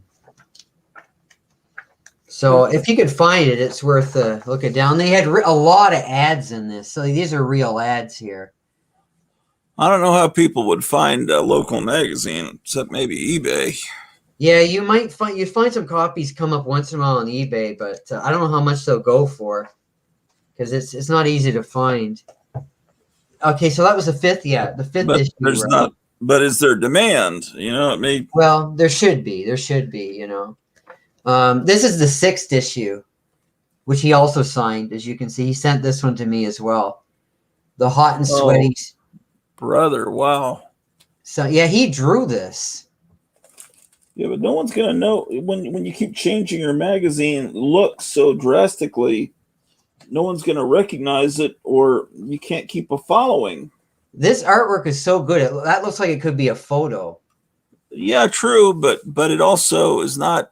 You're not retaining your audience because they don't. Those magazines do not look like the same magazine from month to month. Well, this was successful. This local magazine. Oh, okay. Was it free or was it a giveaway? No, it's not free. It's $2.95. Oh, okay.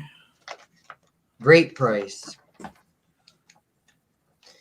Great stuff. So if you lived in Birmingham, Alabama back then, you should have been buying this. Yeah. That's, What year are we in? Mid-90s? 94, this one. Okay. This is like Sergio Aragonés type stuff. Yeah, that's here. what he's going for, yeah. Beautiful, beautiful. Yeah, and I mean, I'm not showing you everything, but there's a lot of good stuff in here, folks. So you can seek these out if you wish, if you can. And then Gratu, after it was successful locally, they tried to launch it nationally. Okay, so this issue is easier to find. This was a lot easier to find because it was sold all over the country. Jab #1, the new national one. Oh, wow. So that was in 95. And it's got a whole O.J. Simpson, parody in it.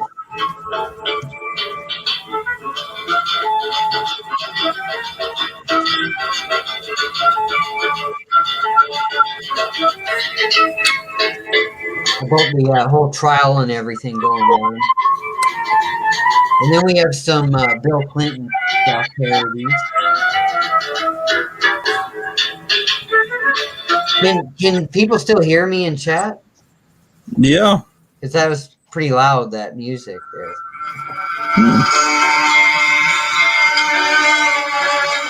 That's nice music, though. Nice. Basil, do you know Jab Magazine? Or do you live in Alabama? Because that's the term people have to use on YouTube, because they're not allowed to use the other word, because YouTube will. What other word? For what is the big news? If you turn on the news, what they want everyone to get, you're not supposed to talk about that on YouTube. So people use other terms like that J word. And that's I don't know what you're talking about, but you could probably just say it. They're not going to take the No, video. you can't. You really can't. I don't believe you, but okay. All right. Well, there's a lot of people that have lost their channels because they talk about this. We're not in a free country anymore. We don't have freedom of speech, and you're definitely not in a free country. But Yeah, I know we had that. freedom until somewhat recently. YouTube doesn't just take videos down just for saying a word, though. I mean, maybe people just talk about what they do is something you mention a word, and then they start monitoring you, and then Okay. they especially don't like live streams because people can get away with stuff in live streams. So All right. but anyway, that word, just if you think about it, you can figure out what I'm talking about. It's just that's a lot of people use that word in place of the V word, which is forbidden. Oh, that. I've heard people say that all the time on YouTube. They don't get their videos taken down. It depends on how far they go with it. It's just a word, you know. They're not. Yeah, you're not. you tell that to the tech lords that control us. Okay. It's. I mean, I'm telling you, you don't realize. We're things are not real good. That's why. No, I know that, but Yeah. I know that, but okay. But anyway, so I don't think it goes that far, but anyway, that was the first issue of Jab National, but it didn't. I guess it either didn't work. I don't know, or he just went to work for Crack Magazine at that time, because that's when he went to work for Crack right after that, and that's what happened. Okay, so that was a good magazine. That was a good magazine. Yeah, that I could see how that's a good audition for Crack. Okay, you guys, have you ever heard of Draculina? Yeah. Yeah, it's like a how would you describe it, Mr. Orloff? It was a cheapo titty magazine with strippers dressed like vampires. It was supposed to be, though, about kind of like horror films, like low budget horror films, right? Yeah, but it was just some kind of gutter strippers from Peoria dressed in capes with fake fangs. And like B-movie actresses, and doing Frank Stevens, just right, bottom of the barrel. Yeah. Well, I guess she wasn't that. Linnea Quigley, that kind of. Scream queens, for what. Yeah, that garbage. Yeah. So they also wanted to publish their own humor magazine. Now, you probably didn't know that, but they did. Here it is, Mean Magazine. Wow. 1996. That's so nice. Yeah, this is Friends. That's the cast of Friends. Oh, I never would have. Maybe I would have spotted it if I looked at them long enough. And that's their mascot. The mean guy there is their mascot, right? Yeah, it's awful looking. Oh, that's terrible artwork. So this is a Draculina publication. Yeah, like you said, it looks just about as shitty as Draculina. Let's see. Okay. So they're.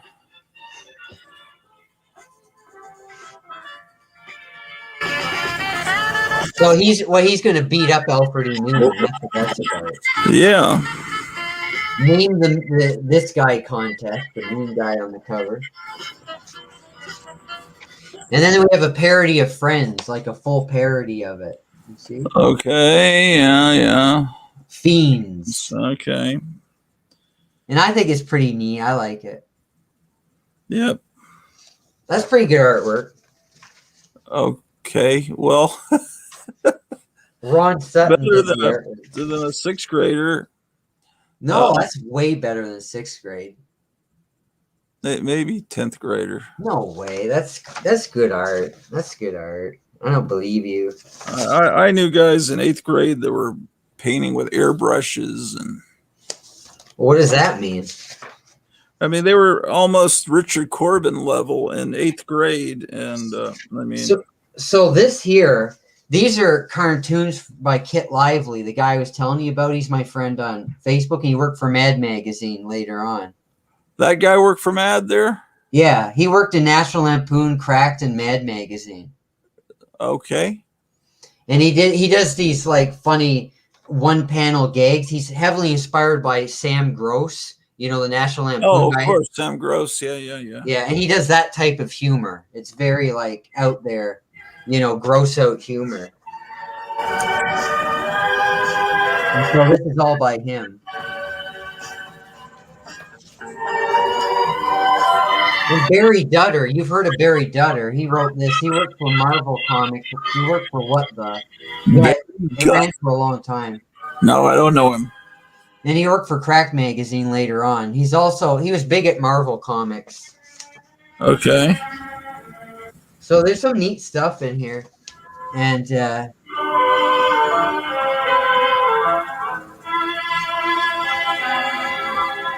pretty damn good artwork, actually. And here's Gary Fields again. He worked for Crack Magazine too. The guy I was telling you about. This is huge. What are you talking about? What are you doing there? I'm listening to music. Oh, because you're bored? No, I'm enjoying. Oh, let's see. That's one of those girls probably. No, this is a parody of Cosmopolitan about how. Oh, okay. The joke is she's anorexic. Right. Okay, hilarious.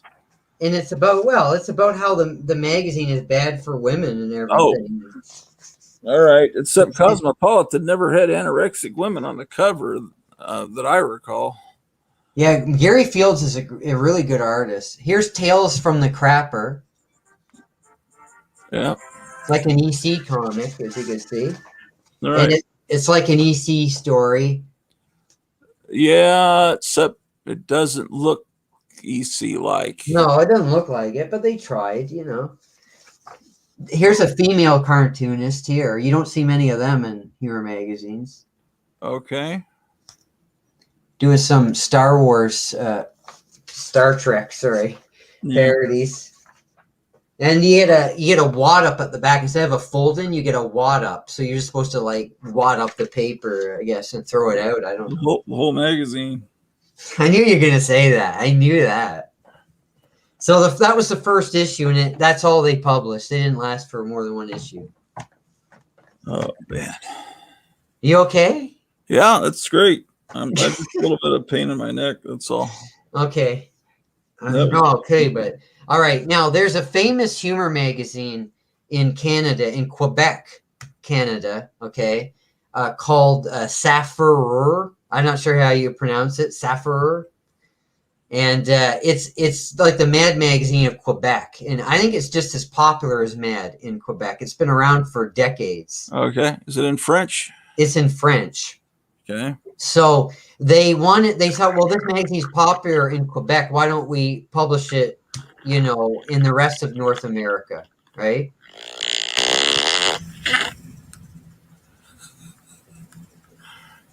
Okay, so they what they did is they thought that maybe we'll translate the magazine into English and we can sell it in the rest of North America, and maybe it'll be really popular.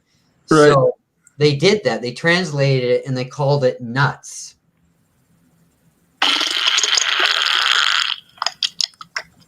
Yeah. Okay, so they're removing the brain of forget his name. Dennis Rodman. That's right. Yeah, oh, it's a basketball shaped. Oh, okay. I get it. So this is translated humor. The problem with it though is that it doesn't always translate well. Okay. And some mistakes were made, but it's an okay humor magazine. Sometimes the humor is lost in the translation, but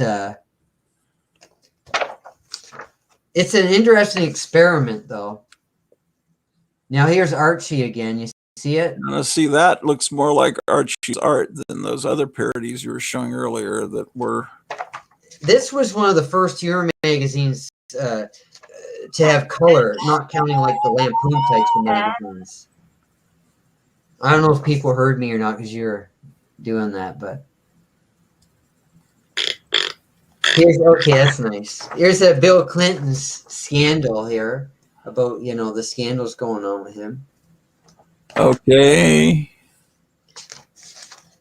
And we have different things here. And All right. Yeah. What's the artist on that? oh, I don't know, French guy. Oh, it's a French guy. I don't know who he is. I mean, they got the names here, but The art there looked a little better. I maybe I'm wrong. oh, come on now. Some people really like this art. The one on that black and white one you showed looked a little bit better. Here's a Calvin Klein ad here, parody. Okay. Yeah, that's pretty funny. Frankenklein. All right. That kind of looks like you, right? Okay. I'm just kidding. I'm just trying to get you back for making fun of me all the time. What? You're always putting these sounds on, these pictures on my face and everything. That's not making fun of you. Well, it seems like you are kind of. No, I do it when I'm on too. Well, okay. So we don't really know because it's not in English. Oh, wait, you're saying this is. Yeah, this is in translated. English. Okay. They translated it, yeah. All right. You're saying the translation doesn't work too well. All right. Well, sometimes it doesn't. I might be being unfair. Sometimes it's not translated that well, but it's all right, It's an okay magazine. It's not one of my favorite ones, but some people like it a lot. And of course, it's really popular in French-speaking Canada. So, How long did this go? you want me to tell you? Yeah, there's a lot of comics in this. I wouldn't have asked the question. No, it's fine if you want to leave us in suspense. Yeah, I don't like doing that because I just like telling you when I get there, Well, I just didn't know. Is it like still published today? Or? Well, the French version is. Oh, okay. So that's number one. I'm just going to show you the covers because they're all like similar. All right. I'll show you the posters and the covers. That's what I'll show you. So here's the second issue. Okay. I'm not trying to be rude to you, Gratu. I just sometimes I feel like you're making fun of me sometimes. No, I'm not. Because I know people make fun of me a lot. I've had it all through my life. No. That's okay. So what do we got? Okay, this is forget her name. Claudia Schiffer, maybe. Oh, maybe so. It's one of those models, Yeah. All right. Each issue has a big poster like that. Yeah. All right. Cool. That's an alien. You can put this on your face. Like in one of your live streams, you could put this on your face and be an alien. Okay. Because you do that. You do that stuff, Yeah. You never seem to get my jokes, I don't know. I got the joke. Yeah, I'll put it on and then it's fine. Okay, so Tiger Woods. Yeah. The Space Girls. So we're in the very late 90s. I guess that's a reference to this. Yeah, Mr. Freeze. Okay. So yeah. Around 98 or so here. Fake ads on the back, see? Yeah. It's pretty good. It's got lots of color. Sandra Bullock? Yeah, probably. What's the joke though? Was there a boat called the Bullock? I don't know. It looks like she's a masthead or something. Yeah. Well, this is really neat. This is a Pamela Anderson scratch off cover. Okay. So you can actually scratch this off. Oh, I thought it was like scratch and sniff. No, but you can. There was a Mad Scratch and Sniff cover. Do you remember with the lemon on the cover? Maybe. And if you scratched it, it smelled like a lemon. It was really great. I got that in the mail when it came out because my grandparents got me a subscription. Yeah, I don't think I remember that. So, ladies and gentlemen, you can actually scratch this cover off to see what's underneath her clothes, Yeah. and when you scratch it off, it's like her bones or skeleton. Oh, okay. It's pretty funny. Here's a what is this, feeding time? Place your picture here. Okay. Pamela Anderson. Yeah. Oh man. Here's number 5. Joe Namath. Isn't that a little bit dated for the? That's no, that's Kramer from Seinfeld. Oh, I thought it was Joe Namath. That's Michael Yeah. Richards. Yeah. All right. Well, it looks a little like Joe Namath there too. The Elvis Worm Tour. Okay. Yeah, that's a little tasteless, but Yeah, I don't like that. But they have a lot of some good stuff, like Mr. Bean. That looks like an actual poster for that movie he did. could be. Is there a movie company name at the bottom? I think they predicted it. No, they invented this. I think they predicted him as a secret agent. Well, What do you think of that? yeah, but see, it's not funny to do a parody of something that's Yeah, already funny. but that's before he did the secret agent movie, though. Right. So they were saying it would be funny if he was a secret agent like James Bond, and they actually did it, you know? Yeah. Yeah. Okay. Nice color and slick pages. Nice stuff, Yeah. right? Yeah. Do you like it, Ken? It looks somewhat professional. Yeah.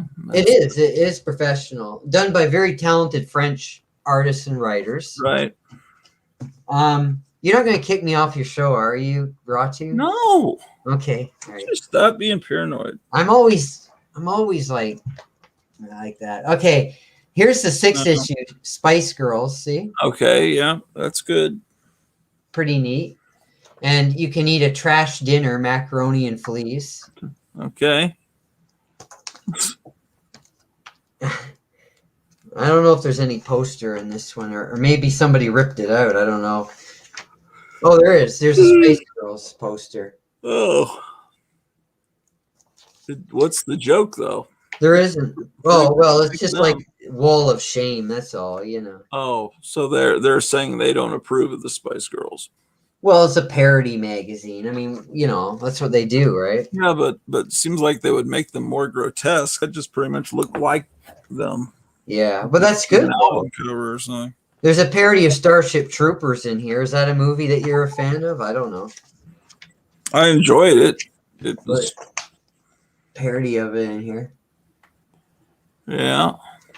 So that's that issue. That is pretty cool. I remember when this came out and I saw it in the newsstand. I never bought it, and I was like, years later, I was like, "What was that humor magazine I saw?"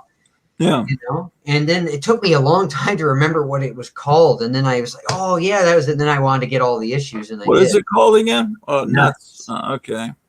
Here's a Tomb Raider cover, Lara Croft cover. But what's the joke? There isn't.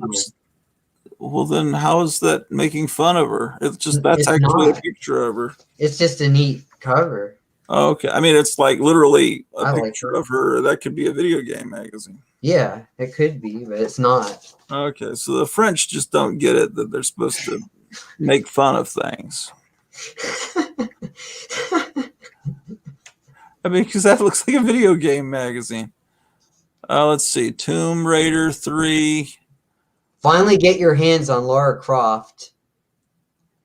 Okay. That's a little tasteless, too. I think that's good. I like this one. I think it's funny. Well, but yeah, what is that really depicting, though? It's a little... What, are you turning into a liberal now? Come on. No, well, you know, some of this French humor. They have a whole article on Tomb Raider here, see? Yeah, yeah. So, like, it's a whole story, you know. You can read it. It's a whole story about... I hope you can read it, yeah. Well, cool. So I'm not offended at things, you know, at humor very easily. I think humor is great. I like humor. yeah. There's the X-Files.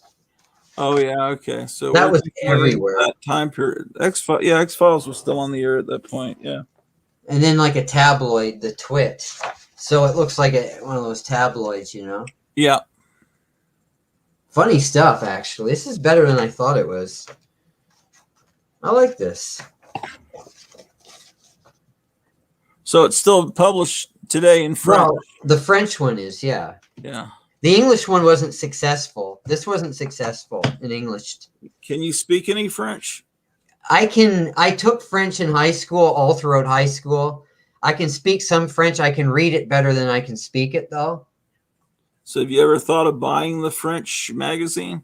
Yeah, I have, but there's a lot of issues, and I don't know if I want to get involved. There's probably like 300 something issues by now. Oh, wow. Really? It's literally, I think it's more popular than Mad is in Quebec. Well, Mad is, nobody even knows it still exists pretty much. But it's their Mad, basically. It's their identity. It's French-speaking Canada's humor magazine. So Godzilla takes on Kenny, number 8. Okay. And cover gods. Oh, okay. Yeah. Like a cover girl, you know, it's Godzilla. Yeah. I thought you might like that, you know. That's better than the cover. I would have put that on the cover instead of the thing with Kenny because that wasn't very funny. Dress Up Bill. He's got his fly unzipped, his pants down. Oh boy. And there's other things going on there. I won't spell it out for you, but Yeah, I saw that. Leonardo. Yeah. It's a good magazine. What is this? Barbecue. She's never been this hot. Oh, So they barbecued Barbie. The later issues are really hard to get because they must have not sold well. Number 9. well, if it didn't sell well, why is it up to issue 300 something? Well, I mean the English speaking version didn't sell. Oh, it didn't. That's why they stopped the English translation. Yeah. Which I understand. It just didn't go well in English speaking Canada and the US. I don't even know if it was sold in the US. It might have been. I never saw it, but then I've never seen. I don't think any of these magazines you've shown tonight. Oh, you might like this. This is kind of like Playboy, but like Cleopatra kind. See that? That's just a pretty face. Okay, so is it all ancient times? It's just a cover Huh. because they did like different covers of, in different time periods. See? Oh, I see what they're up to. Yeah. But I thought you might like that one. You know, Yeah, I get you. So for obvious reasons, right? yeah, okay. So you might want to seek that issue out. Number 9. I've got so much to seek out. So this is the last issue, the last English issue. English, Remember? okay. Number 10. All right. I've seen people do the realistic version of Homer. Yeah. It's very hideous detail, but yeah, that's interesting. Okay, so that's interesting. Interesting. I've seen I've seen that done. I'm not Right. never imitating it. It's just making cartoon characters. Actually, National Lampoon did that where Laura and Annie had just blank eyes, and Popeye was Henry didn't have a mouth. Oh yeah, that was hideous. Oh Yeah. man, That's what Yeah. came to mind. I Cartoon remember characters that. drawn realistically, exactly as Oh. they're drawn. boy, that was hideous. Oh man, I remember that so well. So that's the 90s. So do you want me to finish with the 2000s or do you have to So go? we're moving into the 2000s. Yeah, I just got one pile left. It's one Show me small what a pile pile left. looks like. What? Show me what a pile, like, without showing the covers, like how deep is a pile? Well, I'll get them out. Oh, they're not out yet? Well, they're up there, but I'll get them out. Okay. I mean, I don't, If we finish this, we'll be done all the obscure humor magazines. I mean, are you going to show Spy? I don't have Spy. I almost bought an issue of it last year, but I didn't. I probably should have bought one just to have one, you know? I mean, that sure counts as a humor magazine. Yeah, but you know, every time I've read parts of it, it just didn't seem funny at all. It was like the humor's so dry, it's like non-existent, it seems. You know? Yeah. I never really read it either. Okay, because I was going to ask you if you recommended it, because it just didn't seem very funny to me. How funny it was. I picked And they hated up Trump. a few. They went after Trump all the time. They really hated Trump, you know. So I'm going to put these back. You know, it takes a lot to make me laugh. Oh, by the way, Gratu, next time or another time, I remember I've got some other magazines I can show that aren't humor magazines, but they're kind of weird. Pardon? Sorry? Okay, I don't know what happened, viewers. I don't know if Ken's...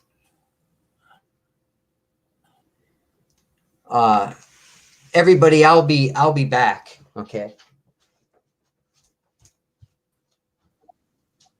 Don't go anywhere. We're going to continue the show. Even though Gratu is frozen right now, but don't go anywhere because I will be back very soon. Don't go anywhere, viewers.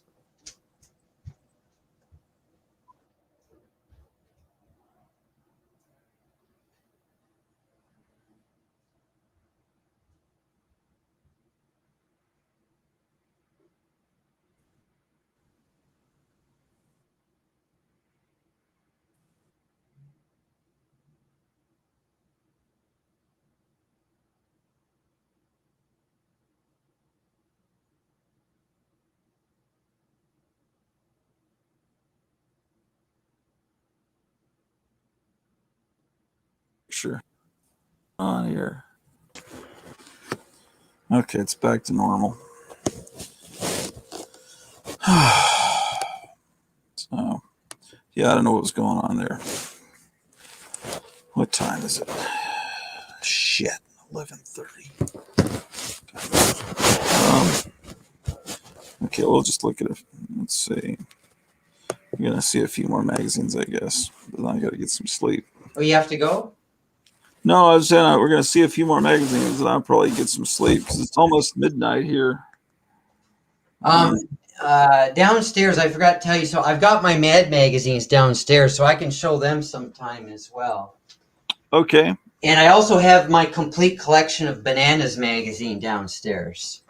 Yeah, Bananas and Mad would probably be better than a lot of these weird. Well, I think people enjoy it. Gratu, I think you don't know it, but I think they do. Probably.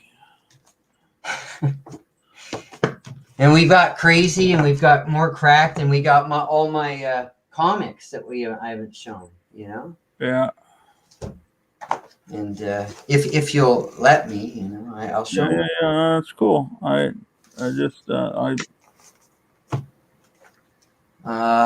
Let's see here.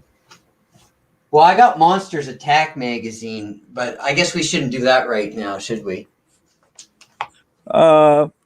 Maybe a separate show. I'd like to see those more than anything. Maybe Monster Party is what I'd like to see. Crack Monster Party. Well, we could do those with the Cracked magazines. Well, how many issues came out of that? Monster Party is 46 issues. Yeah, that would be a separate show. I have them in with the Crack magazines, though, like when they came okay. out with them, Okay, so here we go. You wanted to see how much is left. Do you want to see how big the pile is, or do you want to? Well, yeah, because Well, there's this right here. Yeah, we could probably get through that. And this is part of it. And then there's like a couple in there, but that's it. Okay, yeah, I don't. It seems like the stuff from the 2000s I should be aware of in some way. Okay, well, I forgot an 80s one. I didn't forget it. It wasn't with the other ones, but this is an 80s one that's left over. Okay. It's called Disgusting Comics. Okay. And it's put out by Myron Fass, who is Irving Fass's son. Yeah, all right. That looks good. That's Hambo. Is that supposed to be what's his face that was in shit? I can't even remember what he was in. I don't know. I don't know. Oh, School of Rock. Jack Black? Yeah, is that Oh, Jack? this is long. No, this is long before Jack Black was a thing. Oh, okay. This is 87, this one, because I went back, but I'm going to go back to 2000. Okay, all right. So they have characters like Butcher Block, you know? And it's kind of like if Garbage Pail Kids was a magazine instead of a trading card series, it would be Yeah. this magazine. That's what the idea is behind this. okay.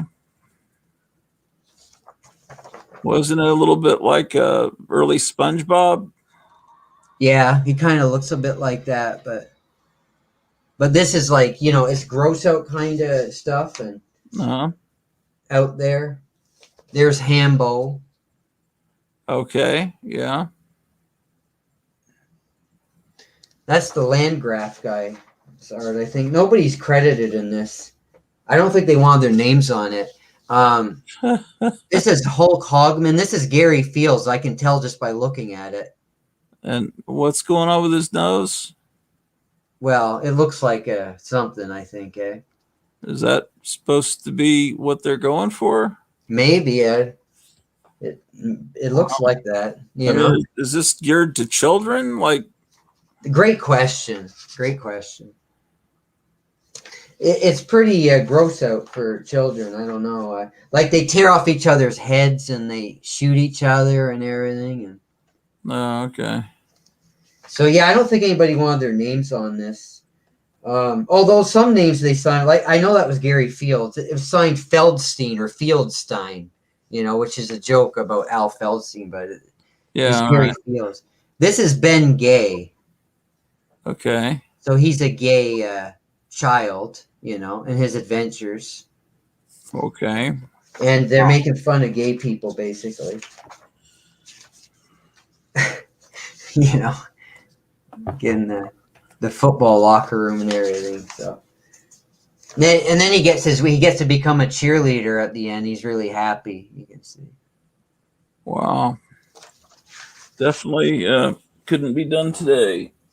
And then they have this whole article about Superman for the Nuclear Man, but it's not a parody. It's like an actual article about how cool the movie is. And from reading this, it sounds to me like it's not very good, the movie.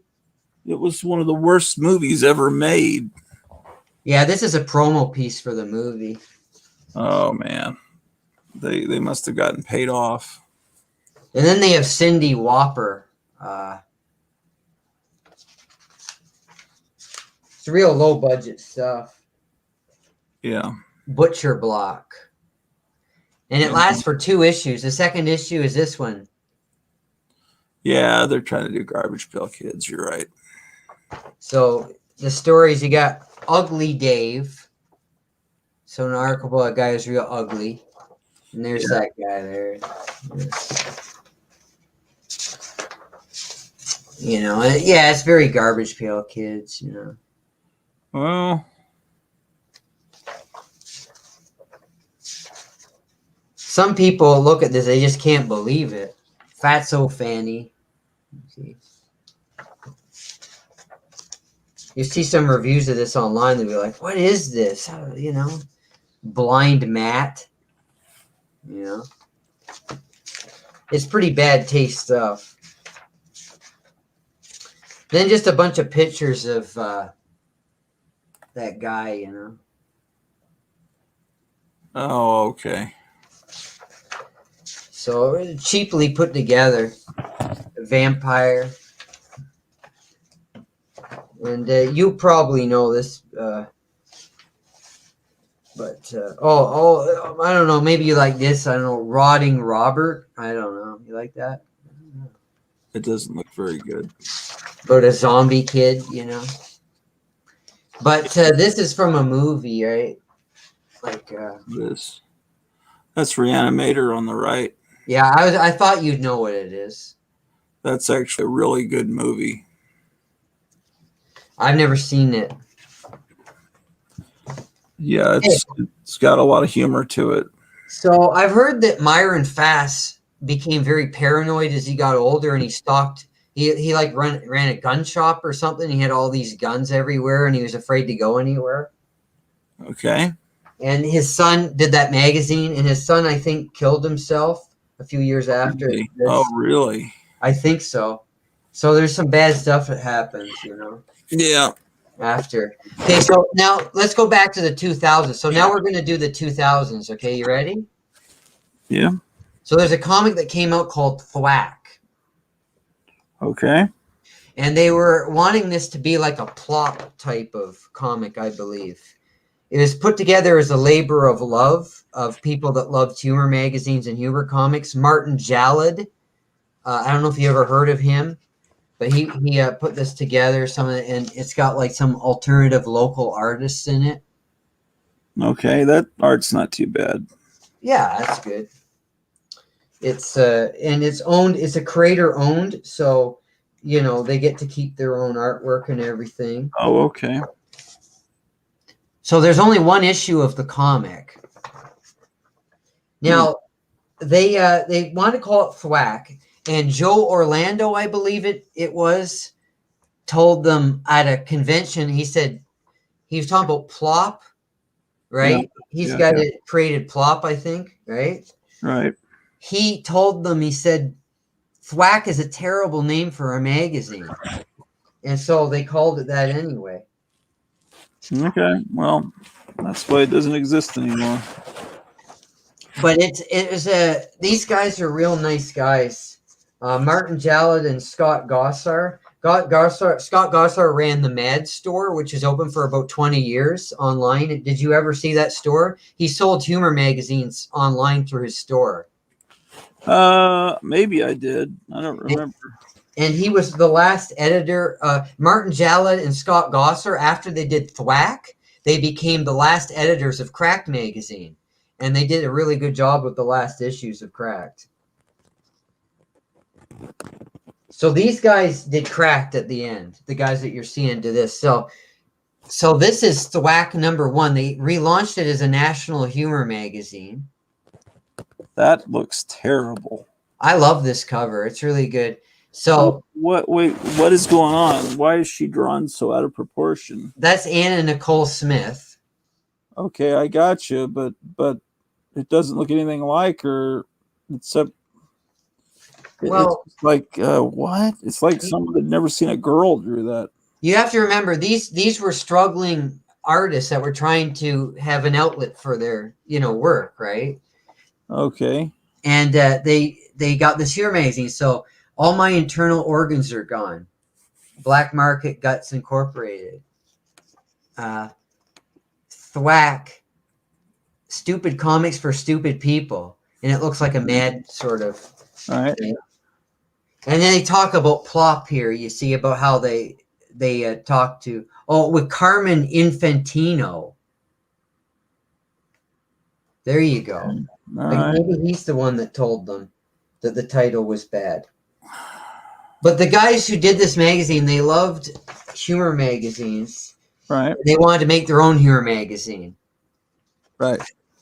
They loved humor magazines from all, of history, just like I do, like back to the 50s and everything. So the artwork's all over the place in this magazine. Some of it's not as good, but some of it's pretty good. Okay. Now this one is incredible. This is like Dave Newton, artist and writer. Look at the artwork on this. Yeah, that's better. Yeah. Yeah. So look at Monster Movie. So this was pretty good stuff. Let's see here. But it looks very copied from Cracked. Copy from Cracked? No, this isn't copy from Cracked. Well, I mean the whole thing of having the Elvira, it just looks like the way Elvira was drawn in I see. those Cracked magazines. Well, I don't know, but So this is good. So yeah, it's got lots of good stuff in there, and that's Thwack #1. Thwack #2. Oh, okay, that's interesting. They're trying to do a not Brandeck kind of thing. That's their mascot, the Cupid type guy with the bow and arrow. All right. Very nice. That's Dave Newton artwork again, the same guy that did the monster one I just showed you. Okay. Yeah. That's why it looks so good. Yeah, it's better than the other stuff in there. And this is Martin Jalad, who did this magazine with Kelly Frias. Okay. But Kelly Frias isn't in this, right? He's what, sorry? They don't use any of his artwork in here, do they? No, I don't think they could afford him. They can show you a picture of him. Well, they met him at a convention, so they have stories about like convention stuff and everything. Yeah. This is sort of like a fanzine humor magazine. Like You that know? one that guy that does that has that YouTube channel that he promotes, Freaky or whatever, Funky. You know, I want to say this is. I think this is a lot better than Freaky is. I don't want to. Okay. You know, I'm not a. I read one issue of Freaky. I wasn't a fan, I'm but just I saying like. it's the same premise as someone that's a fan doing a magazine. Yeah, I guess so. But you know that Freaky guy. I told you he worked for Mad Magazine in the later issues. You know, doing climate change humor. You know. Okay. That's his thing. It's jokes for people that believe in climate change and everything. Yeah, you know. right. That's what it seemed like to me, anyway. But you can see the superhero stuff. Look at Subpar Man and the Forbush Man is there, kind of. So you're right. It's a not brand X thing here they're going for, right? Yeah. I just hope the Freaky guy doesn't see this video. I'm just being honest. He's a great guy. He's a great guy. It just wasn't my type of magazine. It turned me off, the whole climate change theme. Well, that's all you've got to say to be instantly ostracized. Because if you say you're not into climate change, they will immediately pretend you've never existed. This is like a parody of war propaganda posters. Yeah. It's very Robert Crumb type artwork, I think. Yeah, I'd have to see it a little closer. Yeah, you're looking on your phone, aren't you? No, I'm on a laptop. Oh, well, that's good. So this is a pretty cool magazine, huh? Yeah, it's not too bad. Thwack. You like this? It's okay. I mean, there's nothing. I don't think there's any magazine. There aren't any magazines that if I had saw them at a store, I would buy them yet. Aww. But there's some that are interesting. Maybe there was one, I can't remember. Okay, so that is the parody of the cover of Creepy #1. Right. And there's a magazine coming out called Shudder that looks exactly like that almost. Yeah, very famous cover. And it's a pretty cool parody of it. See, this is Scott Gossar that ran the Mad Store. I'm surprised you've never seen that website, the Mad Store. I might have, but I don't remember. Reduction of the Insolent. So this is parody of banning the EC comics in the 50s. It's a really good parody. Pretty neat, huh? Yeah, well, yeah, that's definitely shows that they know about comic history. Yeah. There's Alfred E. Newman, eh? Yeah. It looks a little odd there.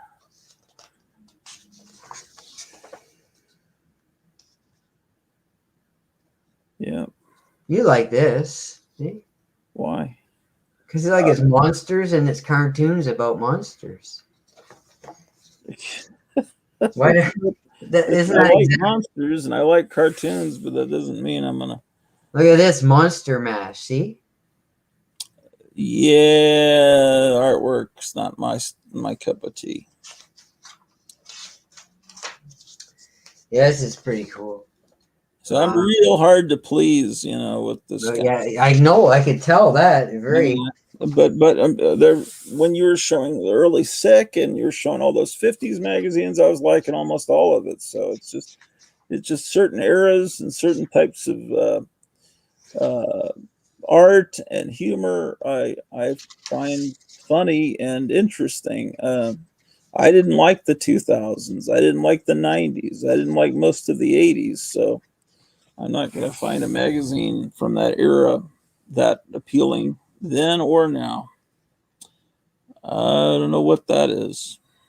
So, ladies and gentlemen, this is a really good monster issue. If you like Oh, this, it's all monster issue. I just realized that.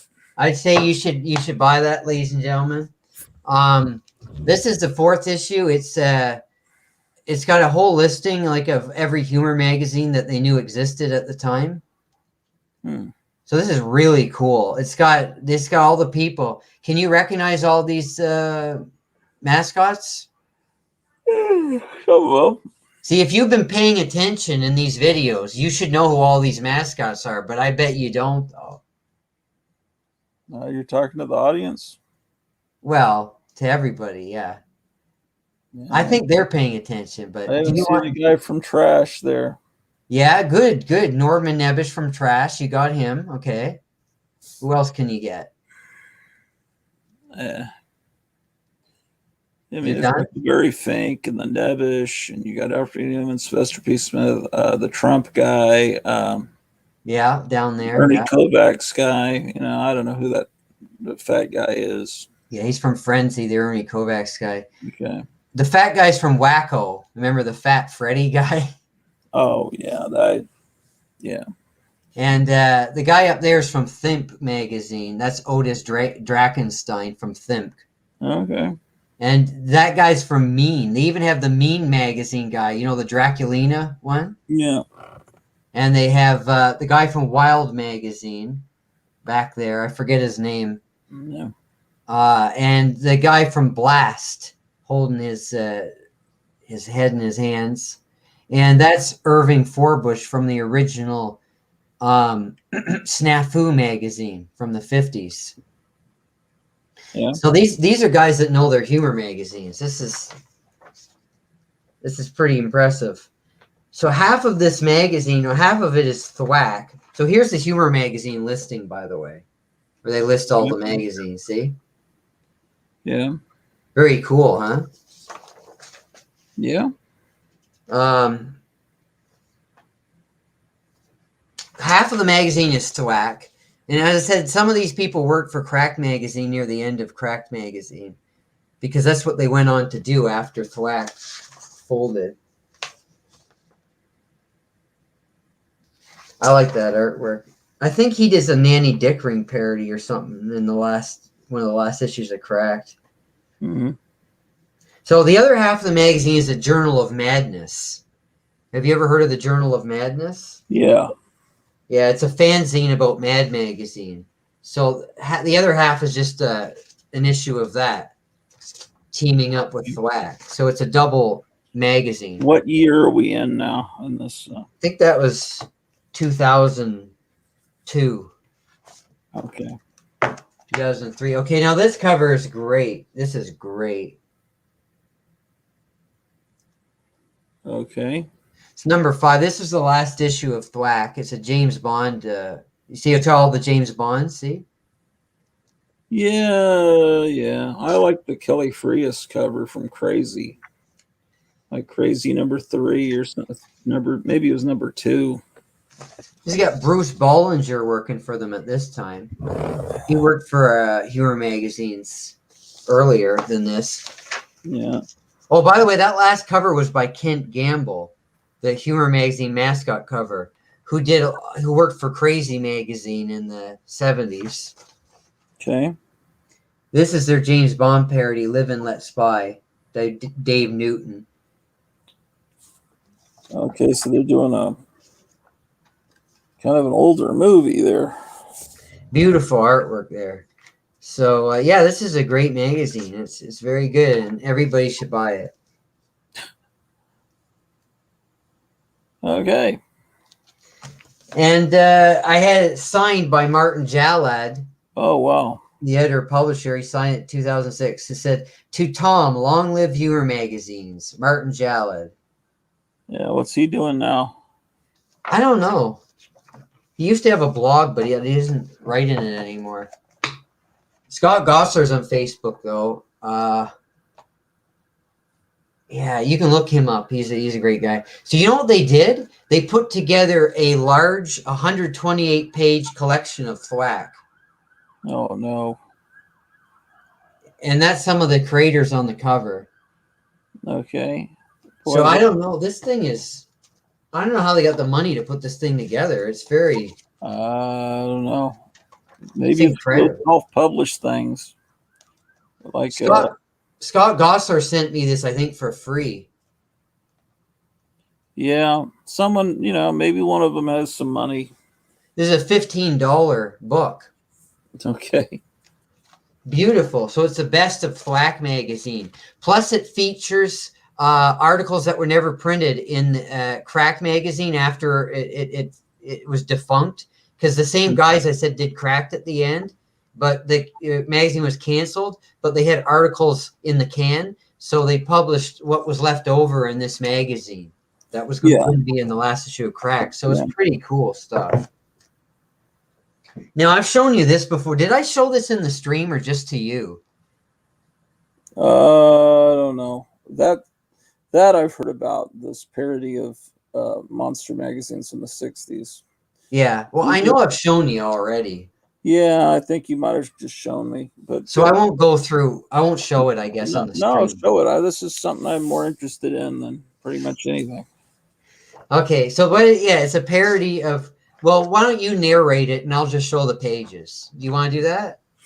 Okay. I mean, I don't know who put it out, but the guy that did this magazine was Gory J. Hackerman. Well, I don't know who really put it out. No, his real name is oh man, I should know this. Well, I think it's no, I've got it. It's Pete Von Shawley. Pete Van Shelley. Von Shawley. Von Shelley. Okay. Yeah. So you can look at this. So, okay. Yeah. All right. I mean, so they're trying to copy the layout of Famous Monsters. And I had heard about, there's several of these magazines that's not looking too good because the pictures look too recent. Yeah, I mean, it's, yeah. And they've got fake movie posters. It's almost there, but not quite. The ad on the left. Does the make your home into a real haunted house? What do they say, to kill yourself or something to make it into a haunted house? Is that what they tell you to do? I don't think that. No, they don't tell you to do that. See, that would have been funny. That ad, well, no, not exactly. Let me see the right page. So this is some fake movie director, I guess. They've made up some guy named Waldo Gonk, and these are his movies. I mean, yeah, their heart's in the right place. I understand exactly what they're doing, and I'm the target audience for this. But I may have actually seen this and not gotten it. But then later I regretted it. But now I'm looking at it, and okay, parody of the Ray Harryhausen story. I don't know how funny the text is, but maybe it's pretty funny. Yeah. Yeah, it's pretty funny. Okay, so this is supposed to be an actress from, but she kind of just doesn't look the part of an actress in the 40s.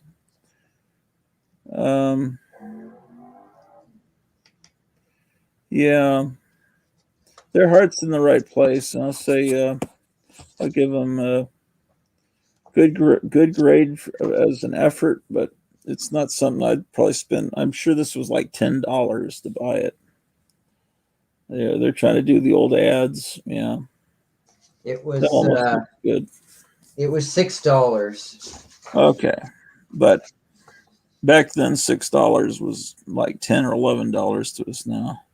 You looking?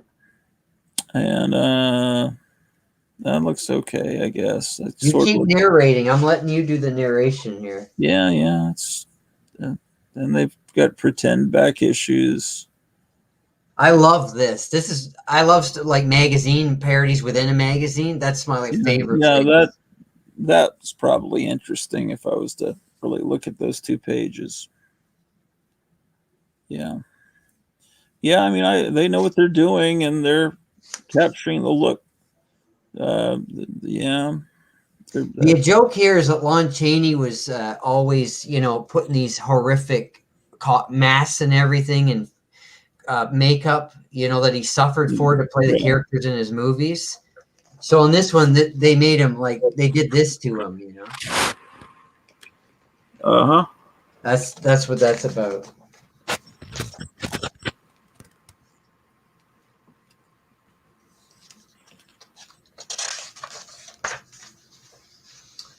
Okay.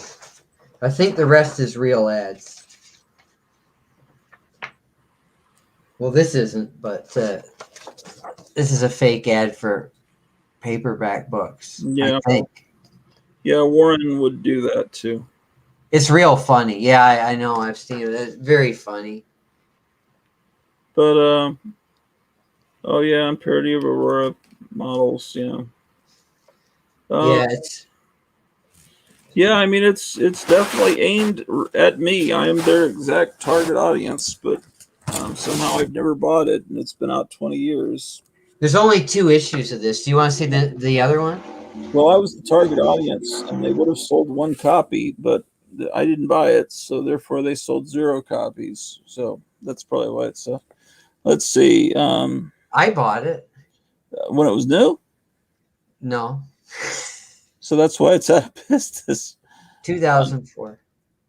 Yeah. Okay. Yeah. This is the 2nd issue. Yeah. Let's flip. Do you want to see it? Yeah. Do you want to see it or not? Yeah. Yes. Uh huh. Okay. Much more than the other ones. Okay. So they got Aurora posters and. Okay. Yeah. I mean, it kind of has the format of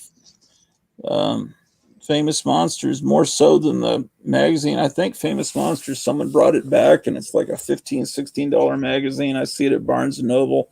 This looks more like the real Famous Monsters than that magazine. That's got the name of the original. Well,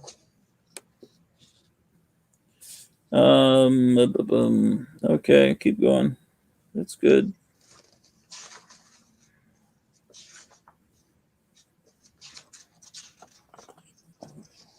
oh, this was really funny. Oh, this is really funny. Okay, so they have this big article called "Beware of the Bloat," and they're promoting this new movie, like it's a parody of low budget 50s, early Right. 60s, and so and they had cheap monsters in those movies. So the monster in this movie is literally a fat guy's stomach, Okay. and they just put it like in the movie as the bloat. Okay. And they talk about how they came up with the idea for the monster and everything. It's hilarious. Yeah. It's really funny. They have like behind the scenes of the movie and everything. Yeah. See there, because some of those movies were that bad, Yeah, a few of them.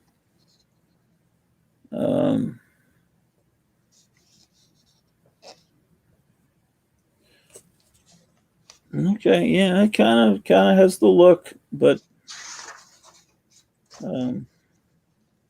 yeah, I don't know. I mean, until I own all those original Famous Monsters, I guess can't justify buying a fake one.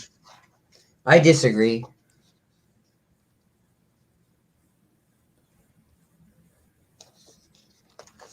You don't mind when I disagree, do you? No. Okay. No. I mean, you and I are both very opinionated people. Yeah, I mean, I mean, it's good. I mean, I if I saw this in a store now, I would get it. I don't think I'd want to pay $6, but I mean, it's almost good. It's almost pretty good. Yeah.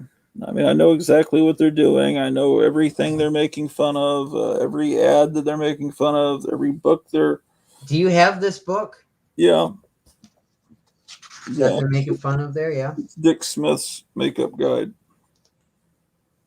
But, yeah, it's just got the thing is, it doesn't take the humor to the level of the National Lampoon. If National Lampoon was doing a Famous Monsters parody, Well, you would be on the floor laughing. yeah, This but it would not, be like this is more friendly though, you I know? don't like friendly. Okay. I mean, National Lampoon. I mean, I'd find it funnier too if it was in the National Lampoon, but Well, I mean, it's not that National Lampoon is unfriendly. I mean, making it look authentic shows that you really love. oh, the you're talking about that. Okay. Um, and this looks pretty authentic. I mean, This is funny because they always had this kid, like some Latino kid in all these movies that would be called like Peppy or something, and he'd be like this, you know, kid that saves the day or whatever. I guess so. That's what that's a parody of. All right. Don't you know they have those kids, those like Spanish kids in those movies. They okay, sure, you know, and they be I don't know. I don't know. you know what I'm talking about. Okay, well that's what they're making fun of. Yeah.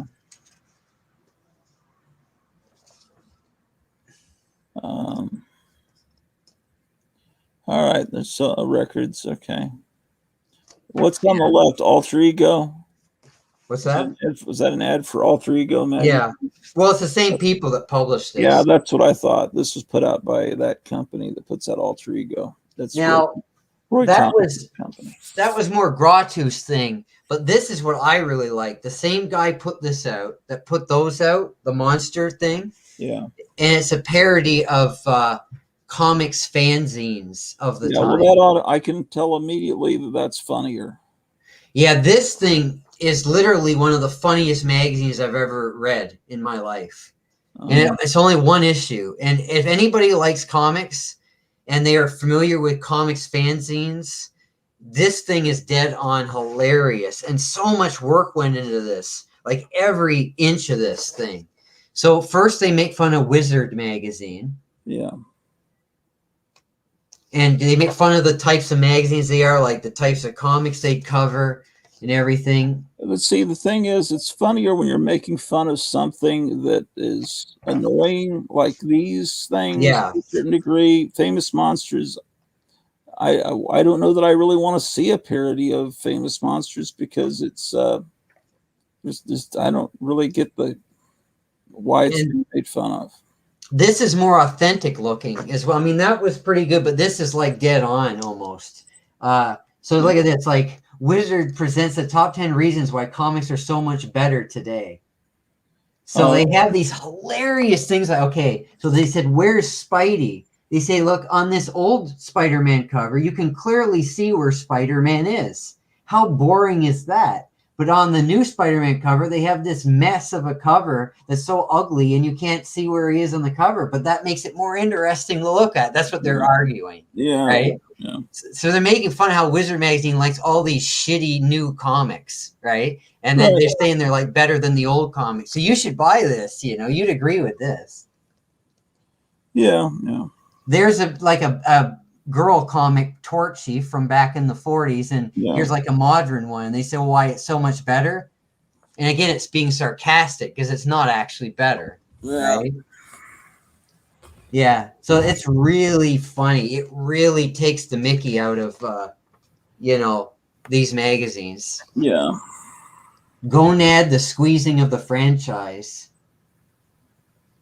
Yeah. Well, that's Roy Thomas is in charge of this company, so that's definitely personal. Then we have Comic Book Market. Yeah. I wish Graphic Man was looking at this, man. He'd love this. Well, he might watch this. You should tell him about this because he was showing a lot of these comics in his streams, you know? Yeah. They make fun of the letters that they get. And now you can tell the story of this, right? Oh, it's a parody of DC's war comics where the soldiers in World War II fought dinosaurs on an island, and they're aware that the purple covers, DC put out a lot of purple covers. The editorial, the editors said that purple covered comics sold well, and covers with gorillas and dinosaurs sold well. So Yeah. they had a This lot is a parody of all of that. Yeah. and it's true. I mean, kids like that stuff. Yeah. So much work went into this thing. It's just Yeah, a lot of love went into this. I see that. It's beautiful to look at, and it's hilarious to read. It's more close to what the National Lampoon did. Yeah. That's why it's good. This is what you should get. If you want to buy one of these, you should buy this Comic Book Nerd. If it comes, yeah, I'll try to find it. I got this just after it came out, actually. I just stumbled on this in the comic store. Yeah, the stores I go to don't carry stuff like this. I think there's a store in Fort Worth that carries this kind of stuff, but So you haven't watched the video of my comic store yet that I sent you? no, I've been pretty busy. Okay. I watched one of your comic store that I found on YouTube, and your store really doesn't look all that great. Yeah. No offense to you, right? Yeah, well, that's fine. But I mean, it just doesn't look, it's not my type of store. It's like more focused on the newer stuff, it looks like. Yeah, well, yeah, stuff from the late 70s up. And I saw your boss in the video too. Okay, that's great. Or, I mean, the guy who owns the store, you know. Okay. Have you seen that video?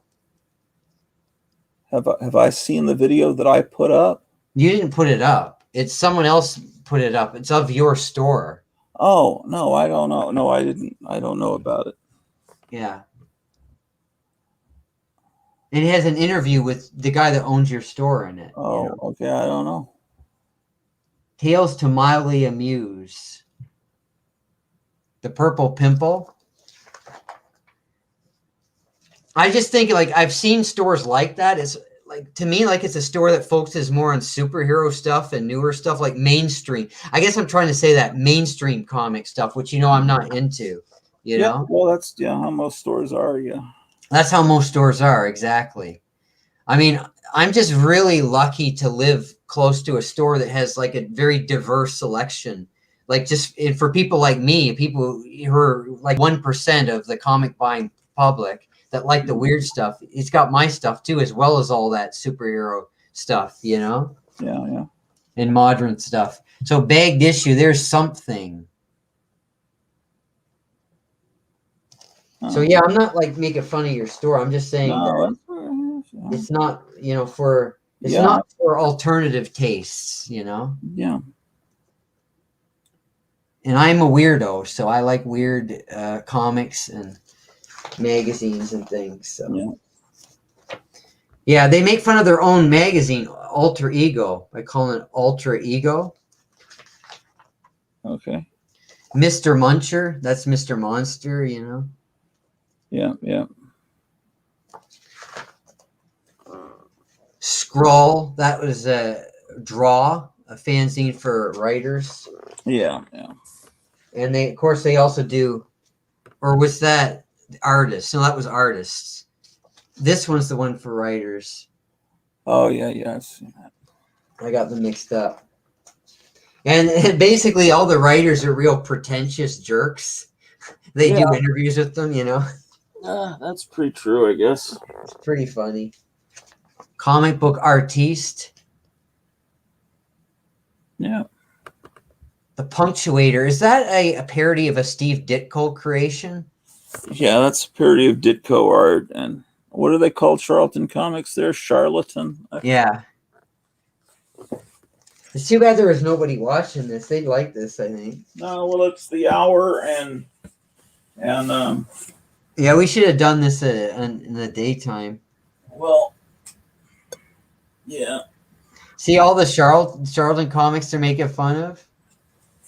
Hold on. I was turning off the light because getting late. Let's see. Oh yeah, yeah. Uh-huh. That's good. Yeah, I'm worried that nobody's gonna watch this video because Well, I mean, you know that this is a very limited audience for these kind of books. Yeah, but I mean because it'll get buried under the other videos, Yeah, maybe. especially since you have like a huge video coming up tomorrow. Yeah, I don't know that. I don't know. But oh well. I mean, people that are into it will seek it out. I mean, Now they make fun of like the independent comics. okay, yeah, So that's supposed to be like they're calling him a genius, but he draws like he's in grade 8 or something.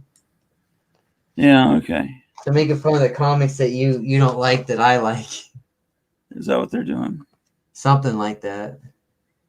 There's the Harvey Awards. Basically, they hate all the mainstream comics, right? The Comics Journal. So, Unlucky Sal, that's the comic that P. Don Sheets does. And they have this funny interview with him, pretentious interview.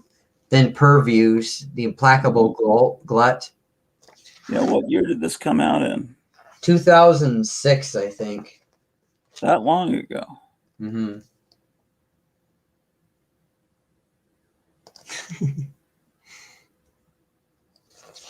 This is neat stuff. They even have parodies of their websites at the time. Yeah. I can't imagine like how long it would take to put this all together. So they advertised another issue, but I don't know if they were serious about it or not. It never came out. But that was great. That's one of my favorite. You should try to find that one. And anybody that's watching should try to find it. Is there anybody watching? There's 2 people. 2 people? Well, I guess we might as well finish. Yeah, right? I think that would be that's a high watermark that we can finish on. That's a good. Oh, do you just want to quickly see the rest of these then? You can. Well, you mean just the covers? Yeah, except for one because there's one really good one. But should I save that for another time? Well, you can show that one another time, but you can still show covers real quick. Well, these are the rest of the obscure magazines from the 2000s. Okay, let's take a look at them. This is Gag Magazine.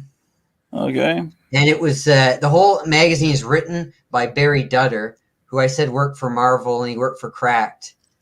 Okay. He had a falling out with the publisher of Cracked Magazine, and he went off to do his own magazine, 2004, called Gag Magazine. All right. So he wrote the entire issue, right? So okay. There he is on the back cover. Okay. Well. He was telling a book about how to pick up girls, the Shy Guy's Guide to Dating. This is serious. Yeah, serious. Yeah. This guy's an idiot.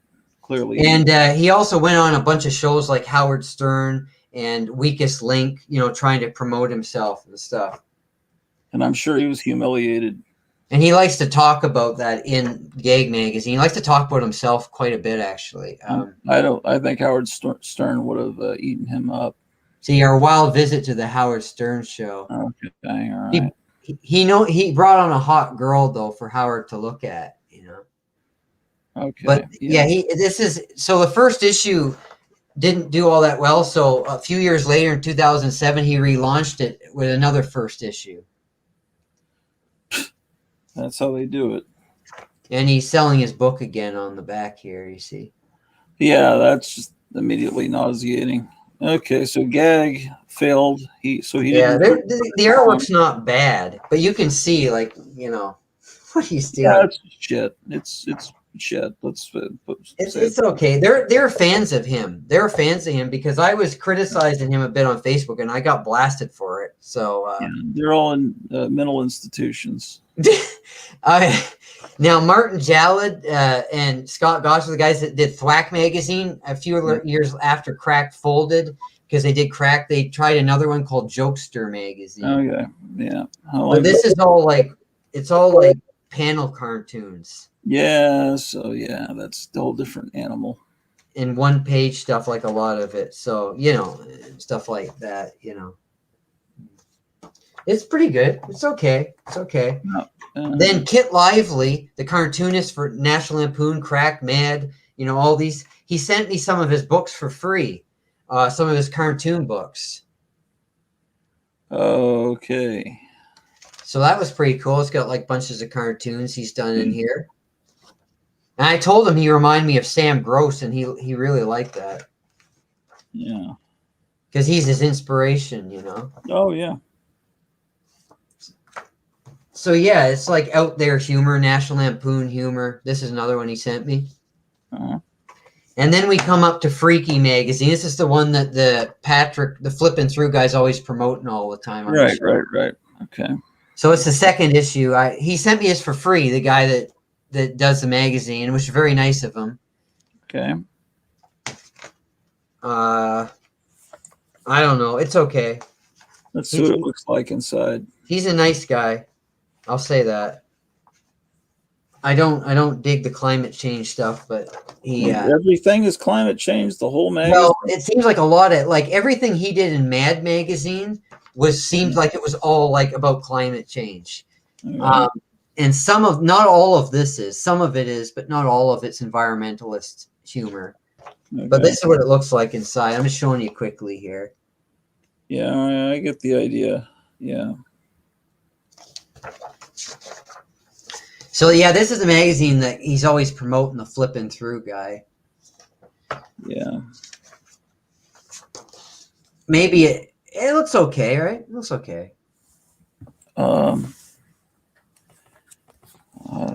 Yeah. The thing is, I just didn't think it was that funny, but it's got like stills and stuff. My Yeah. hands are getting all black because the ink's coming off of my hands. Oh wow, that's not a good sign. See that? Now this is what I'm talking about. You see, global warming funny pages.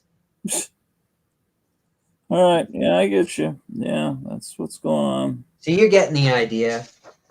So I mean, the artwork's not bad. Gruesome globs. It's not good. So have you seen enough, or? Yeah, I've seen enough. I just was curious what it looked like. Okay, yeah, that's what it is. But to each his own.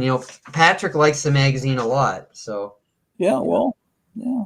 some people some people must like it because he keeps publishing it. He keeps getting funding for it, so Yeah. it's not bad. There's not anything else to pick from. There's no other humor magazines around. I'm gonna have to wash my hands, but this one I really liked. It's called Whim Quarterly. This is from 2010. Yeah. And it's more of a National Lampoon type of magazine, like and Ayn Rand's picture book, Okay. and a lot of text humor. Like it's text, it's just funny. There's not a lot to show you. It's just a funny magazine. So I like this. This is their back cover JPEG. It's a joke, a computer joke, Okay. That's a side splitter. I like that joke. Yeah. That magazine just doesn't. That would not attract my attention on a newsstand at all. Well, yeah, I told the guys that did this because I ordered this from them, right? I think it's the only way you could have gotten this magazine. I told them, I said, you should try to make your covers more like the National Lampoon. That's what I told them. And he said, you're probably right. And I said, you should put some girls on your covers, Well, like National Lampoon, like make it eye-catching, yeah, this just looks terrible. It doesn't look funny, but it is, though, Okay. That's the thing. It's actually really funny. Like, and even this little pamphlet, like it's the idea of this pamphlet is supposed to be like it was written by a crazy ex-army guy. Oh, It's really funny. It's hilarious. So there's funny stuff in it, but the covers are just ridiculous. They're just dull covers. yeah, very dull. Yeah. So it lasted for 4 issues, and then it went out of business. I can't imagine there are many copies of this around. Yeah, well, I don't know who would say that. Yeah, It's good though. It's pretty good. all right, I recommend it. all right, Recommend it. So there's one left. all right. What Oh, excellent. And this one I love. This one is everything that. Now, every time I criticize Mad Magazine, you know, the modern Mad Magazine from the 2000s, I'm saying how crappy it is and how biased it is and all this stuff. Sure, yeah. And it's too political. It's too not funny. A lot of humor magazines, the newer ones, they kind of fall flat. But this one, I'm going to show you. This one is actually funny. This is what Mad should have been in the 2000s, in my opinion. Okay. Now, I knew about this magazine for years, but I didn't like copies online seem to go for a lot of money. You can't get them many places. They don't sell them at like many stores, but at Amazon you could get them, but they're a lot of money. Yeah. So I just lucked out by downtown. At the store I go to downtown, they had a graphic novel sale, and they had these things in with their graphic novels. And I could not believe my eyes. Like, I'd never seen them in person, and I bought every one I could find. Yeah. They're little, too. They're not like magazine size. They're like little paperback size, see? Right. And it's called The Devastator. Okay. Each issue has a different theme. Okay. So that's a Wally Wood homage. Right, of course. Homage.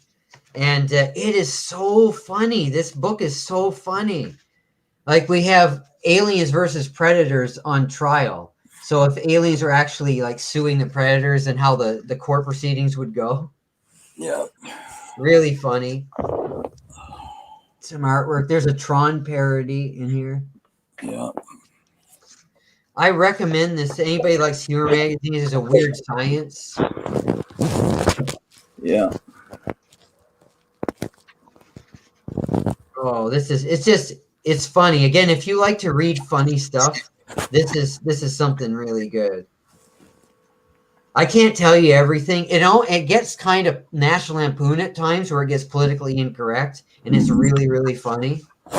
Like, they had some balls to do this in the 2000s. I really like this. What year? What's that? What year is it? It was published from 2010 until about 2014 or 15 or so. Okay. And they always have, you can flip it around, and they have a parody going from the back cover upside down. Yeah. Like a novel. So the first one is science fiction parodies. The second is cats. It's all about cats. What was on the back of the science fiction one? Oh, that was that one. Oh, okay. They're making like this novel by Virginia Woolf into a zombie novel. Okay. Like this dull kind of novel for ladies into zombies. It's really funny. And cats, this is like cat humor. So if you're the type that likes cat humor, but this is funny though. Like, they have a Rolling Stone parody, like Meme Dreams, of that cat that plays the keyboard. Have you seen that meme? Yeah. Keyboard cat, sure. Yeah, Branko's here. Hey, Branko. I knew he was here. I'm glad he's still here. Yeah, so they have a parody of his Rise and Fall, the keyboard cat.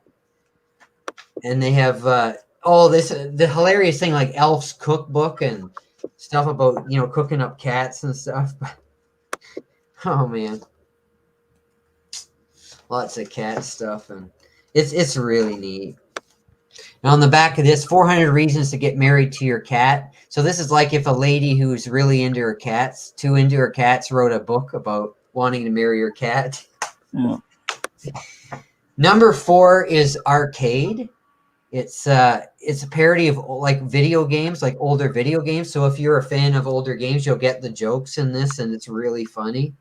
Oh yeah, okay. Oh, this is so funny. This is a funny book, everybody. I know I keep saying that, but So how do they make fun of video games? well, okay. Are you mad at me? Is that why you're doing that? No. Okay. No. Okay. The Arcade Employee Handbook. So they make fun of like what an arcade in the 80s was like, and would be like to work in an arcade, and the stuff you'd have to deal with and things like that. Oh, so it's a nostalgic look back at arcades. Yeah. All right. Yeah.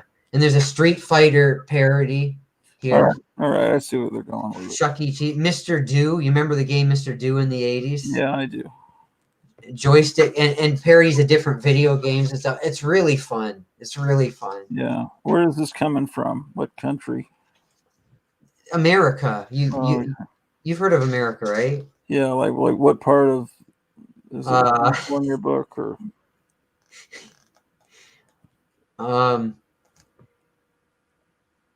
Printed in Korea. I don't know if that's a joke or not. No, I'm sure it was printed there. Let's say I don't know, but I think it was. I think the guy at the store Go to Downtown told me that a lot of like Hollywood people and people that write for TV shows put this thing together. Mm. Oh, this is funny. Marvel versus Capcom. So Capcom wants to make movies of their heroes like Mega Man and stuff like that. But I guess Marvel, I don't know if they own Capcom or they fight with Marvel over how the characters should be designed in the movies because Marvel wants to make them more like superheroes like Mega Man and stuff like that. And they have this big fight with them. And it's hilarious.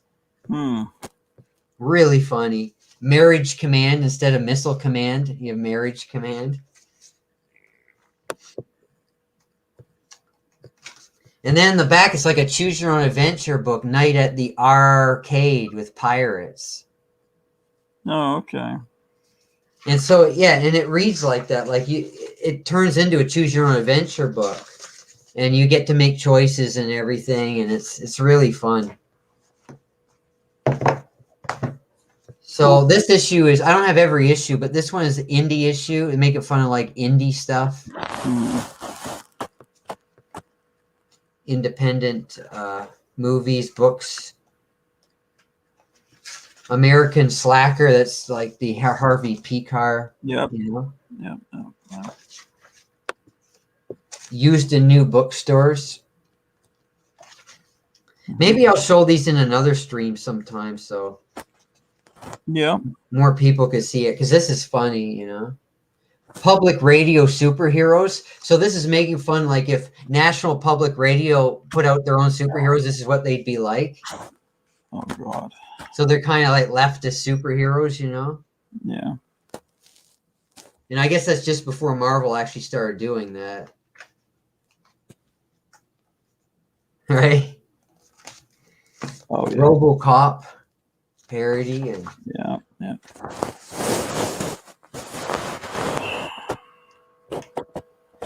and Invasion of the Klostermen.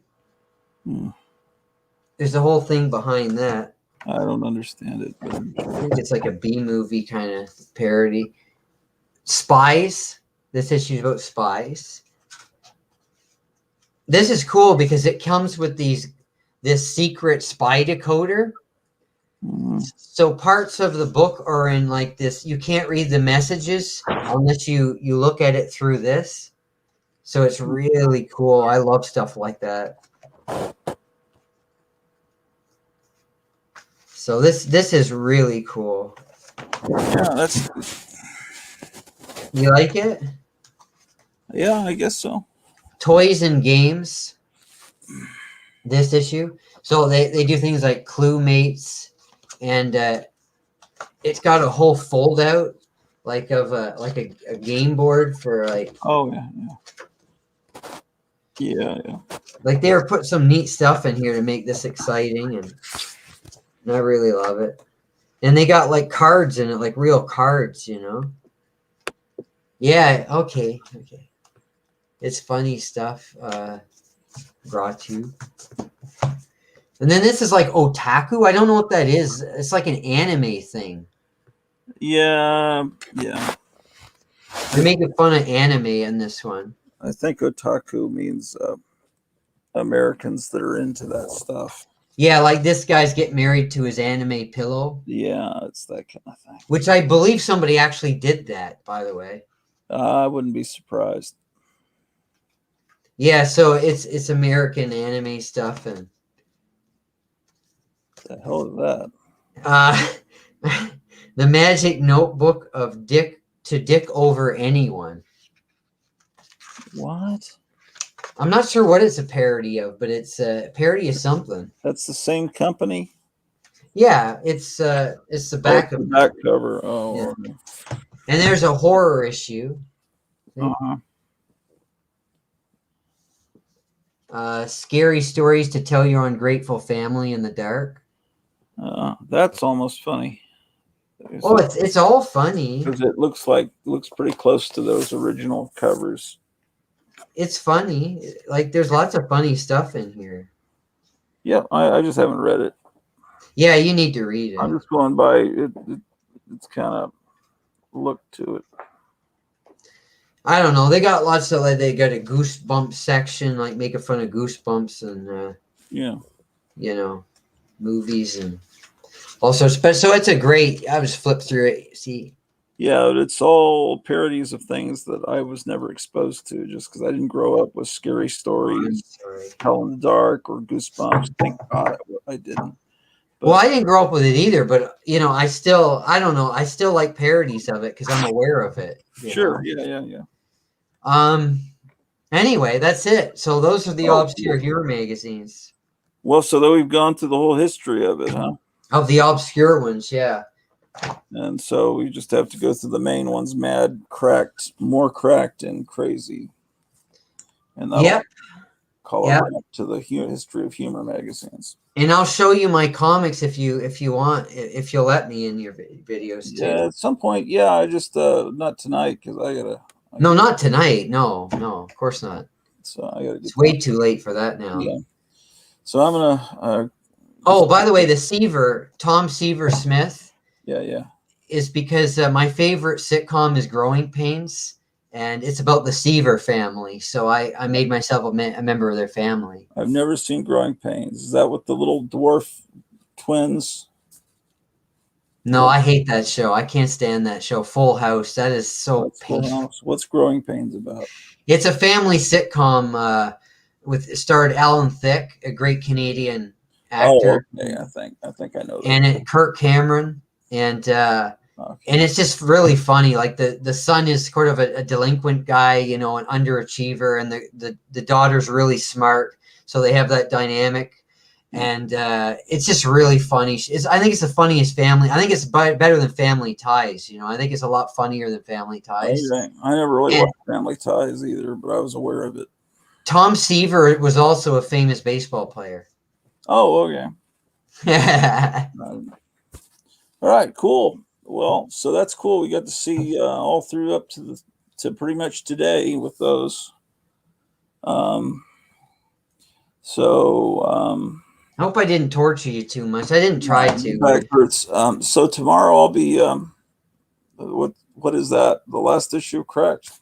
No, it's a Mort Todd issue. Oh, okay. I just have it sitting here, so I thought I'd show you. Yeah. Here's Milton Knight. Here's some Milton Knight artwork from Cracked. Oh, excellent. Yeah. Milton Knight will be on tomorrow at 4:00 Central, and then we're gonna talk to the publisher of Guandanaland on Saturday. On Saturday, yeah. And, I like Mort Todd's crack magazines, you know, the best. They're my favorite crack magazines. And Mort Todd said, "We'll make it happen." It just he hadn't been checking his messages, so anyway, but he did talk to you again. Loosely and huh? He did message you back again? Yeah. He said it'll happen. It's just he's still trying to get his studio back into order. Here's some more Milton Knight. Oh, excellent. Yeah. Statue of Liberty joke here. So yeah, he worked with Mort Todd. So yeah, you can ask him about that as well as other things. I know you got a lot of things to ask him about. Yeah. Oh, here's Steve Ditko. This is by Mort Todd and Steve Ditko. You know what I'd like to do next time is actually go through the Mort Todd era of Cracked. I really wish we'd done that tonight before Milton Knight tomorrow night. I think that would have been a better use of time. Oh, you're upset? No, it just would have been a better use of time because then I'd be more aware of what Milton Knight did in Cracked because I wasn't. Well, he didn't do a lot in Cracked, like really, like he did these kind of things I'm showing you, these one page. It looks like he was kind of the Don Martin then. Yeah, I don't recall seeing him in a whole lot of issues, so you're not missing out on a lot here, because mean, maybe I could show you another one here. Let's see. I think that's what he did. Just some of these one pagers. Yeah, here's another one. Uh-huh. Oh, okay, with the monster cereal guys. Yeah. So these nice little one pagers. What's the cover of that one? Oh, okay, Bruce Springsteen cover. Yeah. I think a lot of his stuff is around this time in 86, Okay. 87. All right. I'm Hey. looking to see if there's any others, but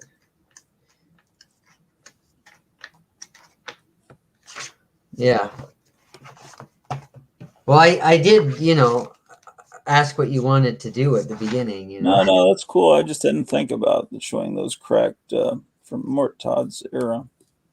But yeah, I think everybody's Branko Bear is saying good nights. I think we ought to. Did he say goodnight? Okay. Yeah, we probably should hit the. Branko. road. Yeah, I don't recall seeing a whole lot of Milton Knight in Cracked. Okay. Well, Just some one pagers like that. cool. Well, I guess we're gonna say happy trails to everybody, and we'll be back tomorrow at 4 p.m. Central or thereabouts. Well, I know you'll have a good time interviewing Milton Knight. That'll be a good interview. Hey guys, sorry I missed out most of the stream. I will rewatch from the beginning later. Thanks for streaming. See you tomorrow. That's great. Yeah, Myra will be back. That's good because I was worried that nobody's going to watch this video. So Meyer, I'm so glad that People will watch it at some point, but just, Branko watched it, and now Meyer said he's going to watch it. So that's good. yeah. People watch, but they have lives. Yeah, I know they Streaming watch. for 6-7 hours today or something. 6 hours. I mean, you can't expect people to watch all that. Well, no, I didn't. No. That's not what I meant. But Yeah, but I mean, that's as far as Meyer Greenblatt. If he was watching every minute of this, you get burned out after a while. Yeah, of course. So, I guess I'll hit the sack. So, are you going to be around tomorrow at 4? No, I'll be in bed. At 4:00 p.m.? Definitely, yeah, I'll definitely be in bed. But are you going to go to bed now? No. Oh, I okay. Did you just wake up or something? got up at about 6 o'clock last night, I think. Okay. I woke up about then. Like I can't control it. It Yeah. shifts constantly. They say the Schumann resonance is spiking. That's like the heartbeat of the Earth. That's this vibration the Earth makes. It's really spiking, like something historic is happening. The what is? You may be sensitive to that. Look up Schumann resonance. I'm not an expert in it. I've never heard of that. I've been told about it relatively recently. It's some scientific thing. I think it was discovered back in the 40s.